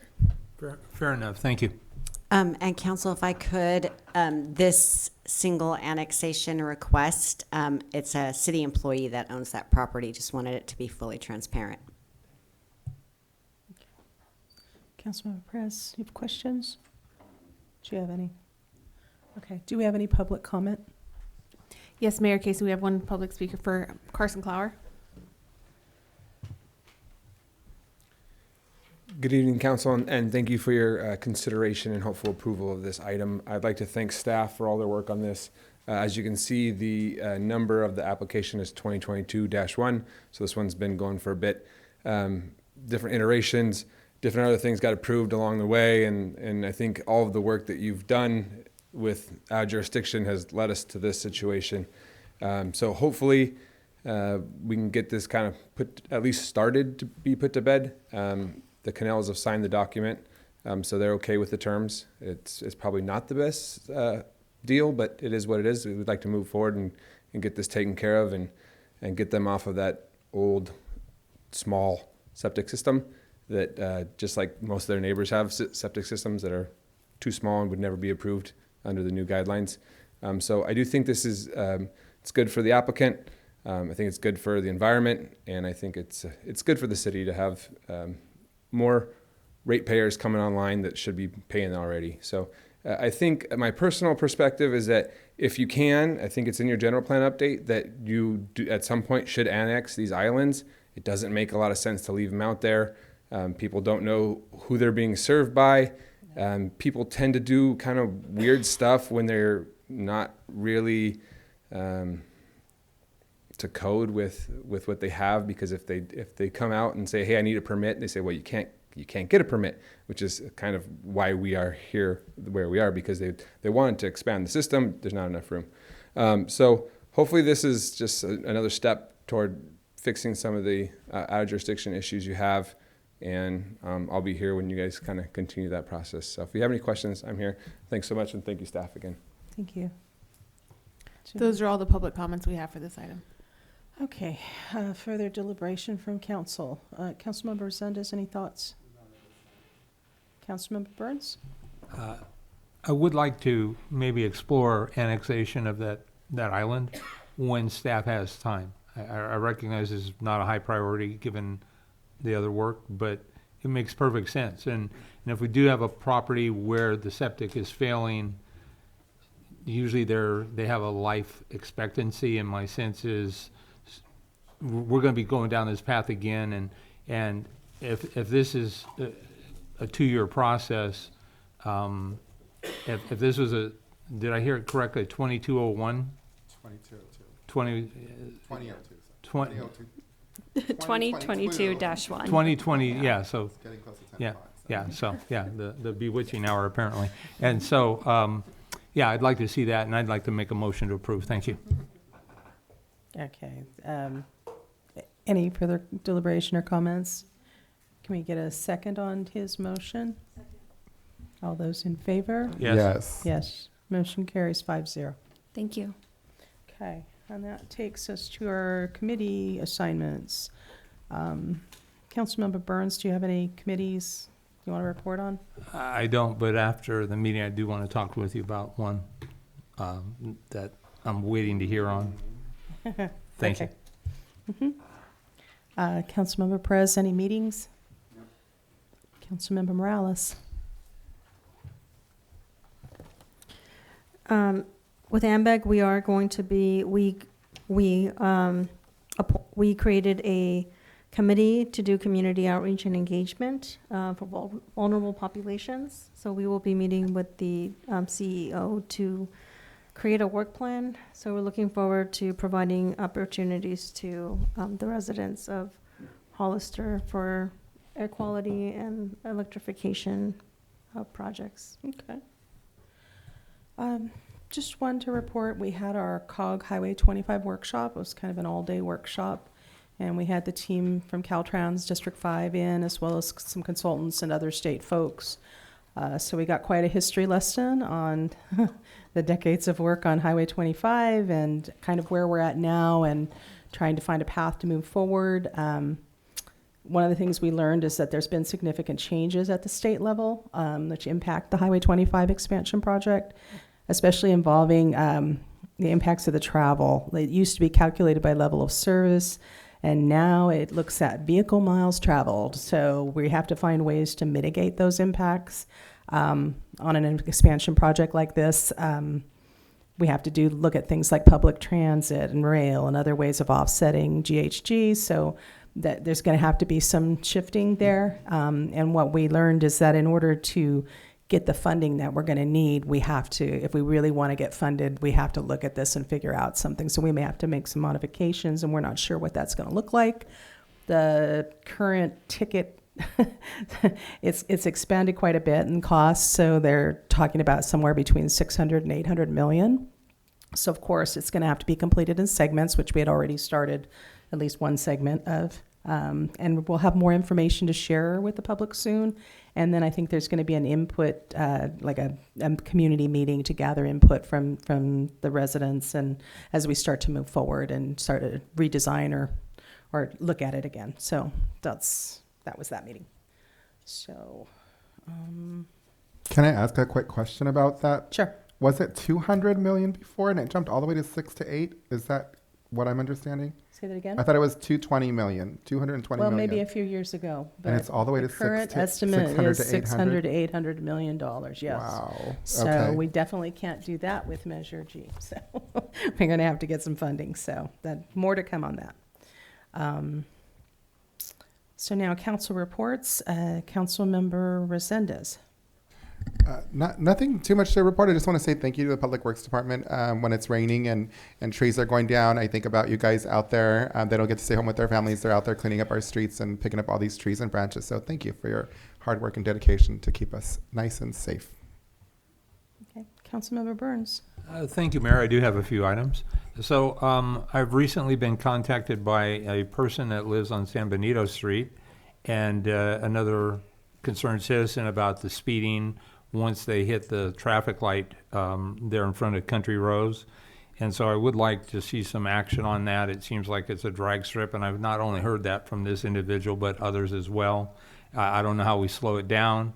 My understanding is there may be an engineering report on it already, but I would like to have an update on that at some point if the council is so supportive. I also received a contact from a constituent in Sunny Slope that is reporting reoccurring thefts at the gang mailboxes are apparently being broken into. And as I recall, we do have cameras on both ends of Beverly.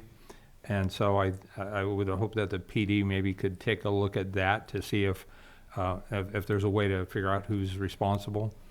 I wanted to talk for a moment about animal control as well. I recently got an opportunity to contribute to the Monterey County SPCA as a nonprofit.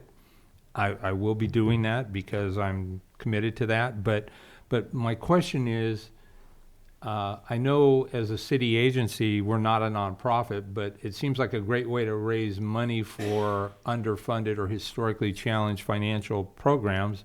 I don't know how we could work that into our animal control, but it seems like a brilliant idea because there are people that do want to give money that are passionate about animals. And so I'm happy to share what that actually looks like if anybody is interested. I do want to take a moment to thank the San Benito County Planning Commission for doing the right thing, in my opinion, as it relates to an environmental report for the hazardous or the dump expansion. Thank you. I'm hoping that the board will do likewise, or at least let folks vote to make that decision. But thank you, Planning Commission, for the county. I think you did a great job, and you really vetted it before you pulled the trigger.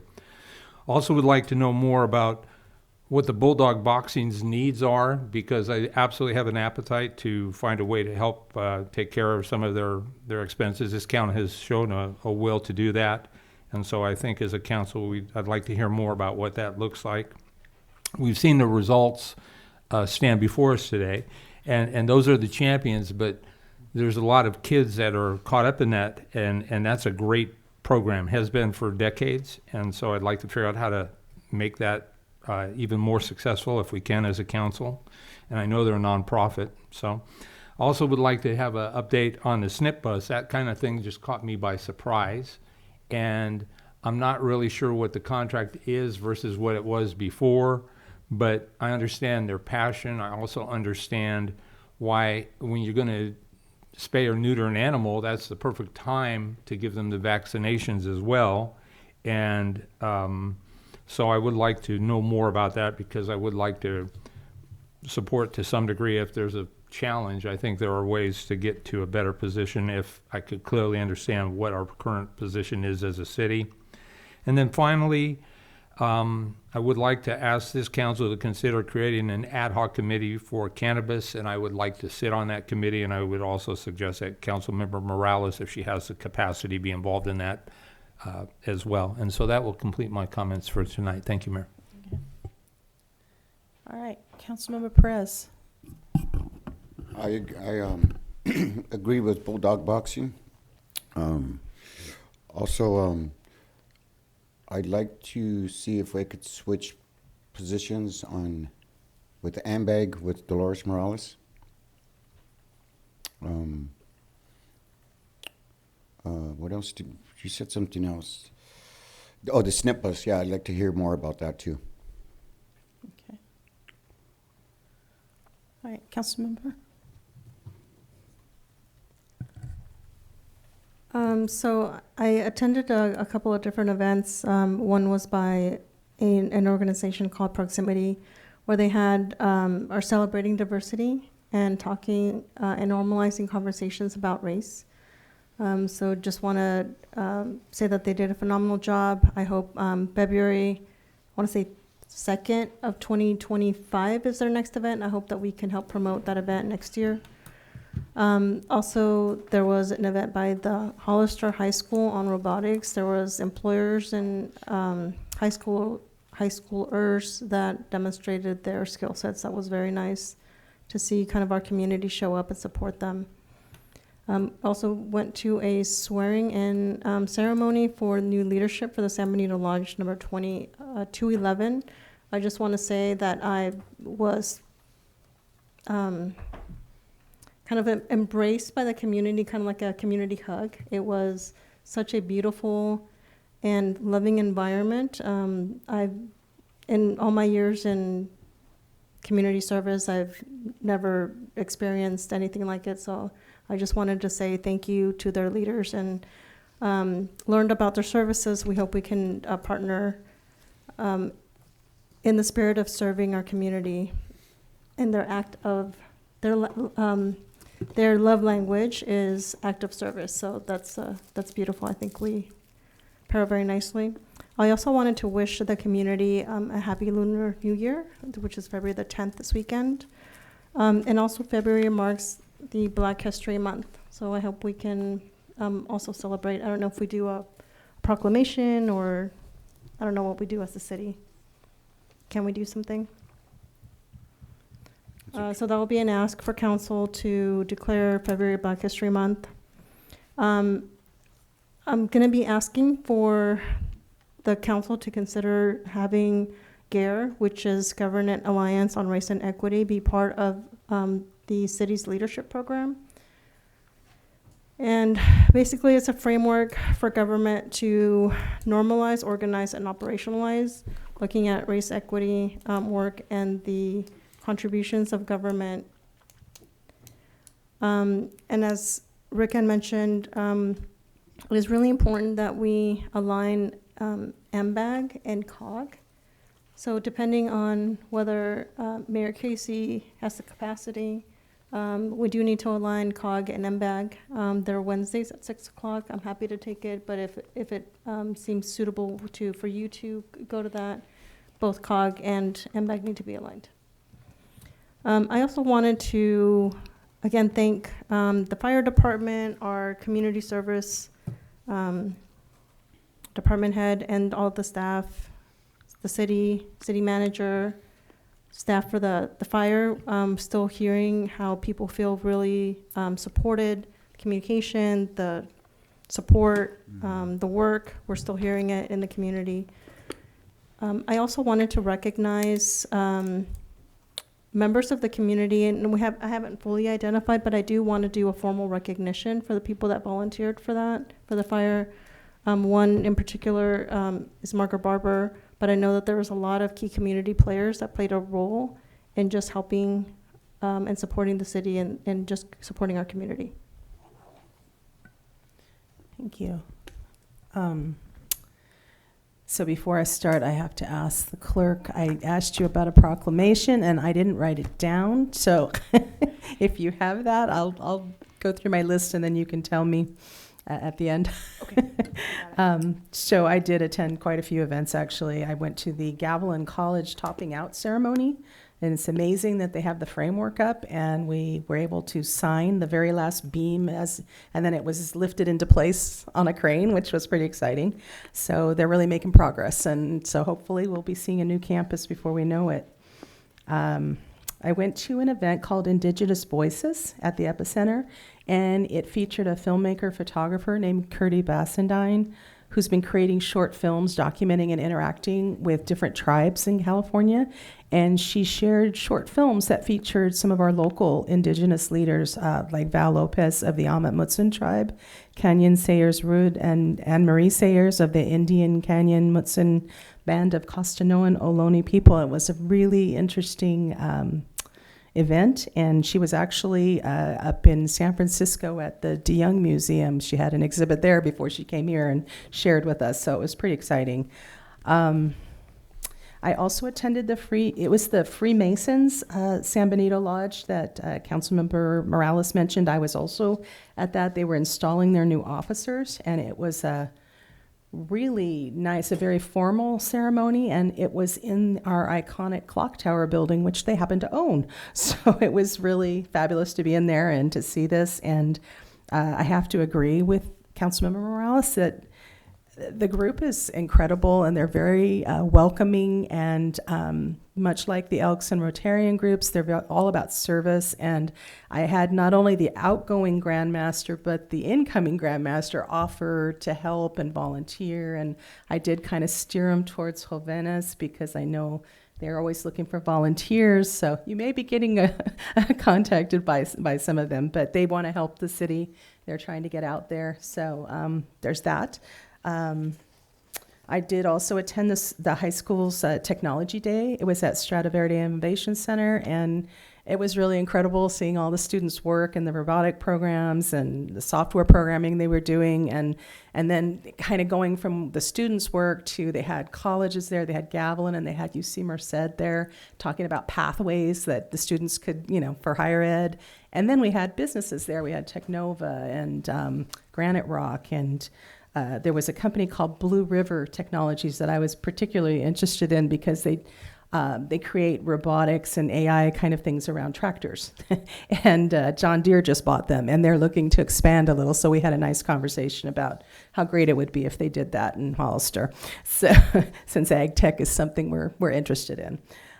So there was that. And I also attended the proximity event, which is fabulous. This is the second year they've done it, and it's part of the Black History Month events that they're starting to do. They had a wonderful group called Kumba, which is a dance and drum group. And again, we had those great discussions around equity and shared experiences. So it was a really cool event. The one other meeting that I thought might be worth talking about is I did sit down with Speaker Rivas last week. We had a cup of coffee and talked about RENA numbers. And I, shared some of what we had discussed about how large our numbers are compared to surrounding cities, and discussed how the calculations don't seem quite right, and the difficulties we have with some of the conflicting priorities of the state around wanting us to build housing but also preserve agriculture, and our need for infrastructure and expanding Highway 25. So we talked about all of that. He did tell me that a lot of the jurisdictions across the state are having the same difficulties around RENA and the calculations, so it is being looked at, no promises. But he also took kind of an outline that I had created for him about kind of our situation, and he was going to share it. He has an aide who works directly with Housing and Community Development Office, so he's going to have her, or him or her, I don't know, follow up with that office. So we'll see what comes of it. But one of the things I did discover, which was a little discouraging in trying to prepare for that meeting, is that we had the RENA numbers did come before COG, and I'm not sure what transpired, but they came before COG in 2022, and the COG board voted to approve those numbers. And there actually is an appeal process for pushing back at that time. There's like a 45-day period or something, and that didn't happen. So we're kind of out of the appeals process, so I'm not sure if we can do anything with our numbers, but I'm not going to give up. So I'll just keep talking to people until someone maybe listens. And the only other thing I have to add is that tomorrow I'm going to be a judge on the championship spelling bee at the Vets Hall, so that's going to be kind of fun. So, as far as the things mentioned, the Bulldog boxing, I am absolutely supportive of Zeke Lopez and the work he's done. I can tell you that I've had conversations with him, and I do know that he pays not only for the boxing lessons for a lot of the younger kids, but he also pays to take them on these events, puts them up in hotels and things, and that's where a lot of his expenses, where he's trying to raise money and does fundraisers and things. So there is definitely a need there. I know he struggles with trying to provide for all the kids and not turn anybody away. I would also like to, I agree with Councilmember Burns on the animal control, the SNP bus contract, and learning a little more about what's changed and if we can do some kind of vaccinations. I'm in support of an ad hoc committee for cannabis. And the proclamation, do you remember what it was for? Yes, it's for the San Benito Health Foundation's Give Kids a Smile event on February 23rd. Yes, so if we could get an okay for that, we could prepare it for. And did you want a proclamation or a certificate? Yeah, I think they were getting proclamations, so I'd love to do that if we could. And as far as AMBEG switching, I'm fine with that if the council is fine with it, switching Councilmember Perez with Councilmember Morales. And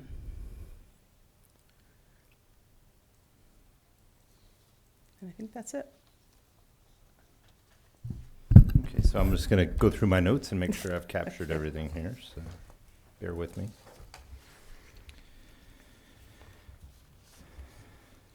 So, Councilmember Burns, you had mentioned the speeding on San Benito. That is something we're looking at. I think we brought something before you. It's one of the studies we'll be doing. So that work's underway. You had animal control or looking at nonprofit exploration. So if that's something that is, the council would like Chief and I to take a look at, sure, we can come back with something, initial findings. So I'm seeing 2.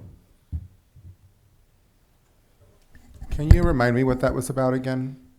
So some agencies will form their own nonprofit as a fundraising vehicle to accept donations that are tax write-offs and have a nonprofit that helps support the mission of the city or of a particular department. Got it. Yeah, sure.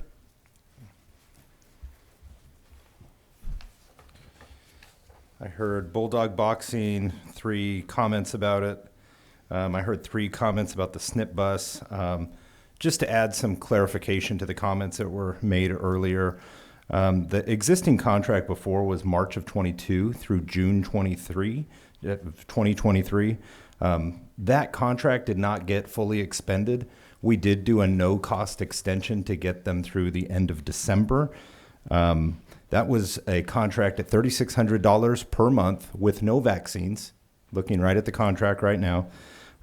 We multiple times mentioned that the contract was over come December 31st, and we were willing to renegotiate and look at that. We did receive a bill in the very, maybe January 1st or 2nd for services being rendered 3 weeks from that date for a January clinic. We informed them that they were out of contract and to work with us. That also had, they had also billed us for a clinic, I want to say in November or December, that had vaccines on it and was a higher price than the contracted amount. And so we rejected those. We pay at the level that we contract at, regardless if costs have gone up from the time that they sign the contract or not.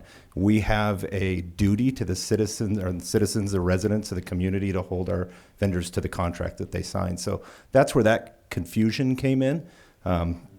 In the contract that Chief Reynoso has been working on, it's actually been going back and forth for signature today. That's at $3,750 for a clinic. There was not vaccines included in that. There was a comment that vaccines are required. That's required of owners, if I am correct. There is not a condition in our ordinance that it's required of feral cats. Feral cats do not have owners. And he also asked, as part of the contract, to receive a brief listing of where those cats were located from and the number of cats, and to have a system in place to track them so we're not capturing maybe the same cat over and over again. That's a possibility, although maybe rare. So that was what was asked of our chief in the process. And that vaccine rate went from $3,600 to the contract that's in front of us is $3,750. So that contract's actually within my authority. So if that is something that I'm hearing to hold on, that's something we can take a step back. Otherwise, we're going to have to, negotiate an amendment to the contract if they go ahead and execute it, because it's been rotated or being circulated for signature. So There may have been vaccines in the past that were being provided. They may have been being paid. But as we're working with our finance department and going through and comparing invoices of our vendors to the contracts that are signed, we will reject invoices that are not aligned with the payments that we negotiated and executed.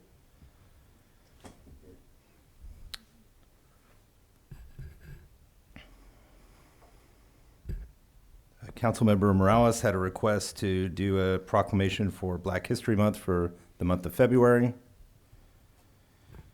You mentioned a particular program, GARE. I wasn't sure exactly. Government Alliance on Racial Equity. What was mentioned in the leadership program that was here last. Okay. It's what it's called, but that's the full program. So a presentation on the program to the council? No, just incorporating the leadership program. Okay. So spread that news to the group that came and presented it the last time. Okay. Recognition for those involved in the response to the fire, the community volunteers.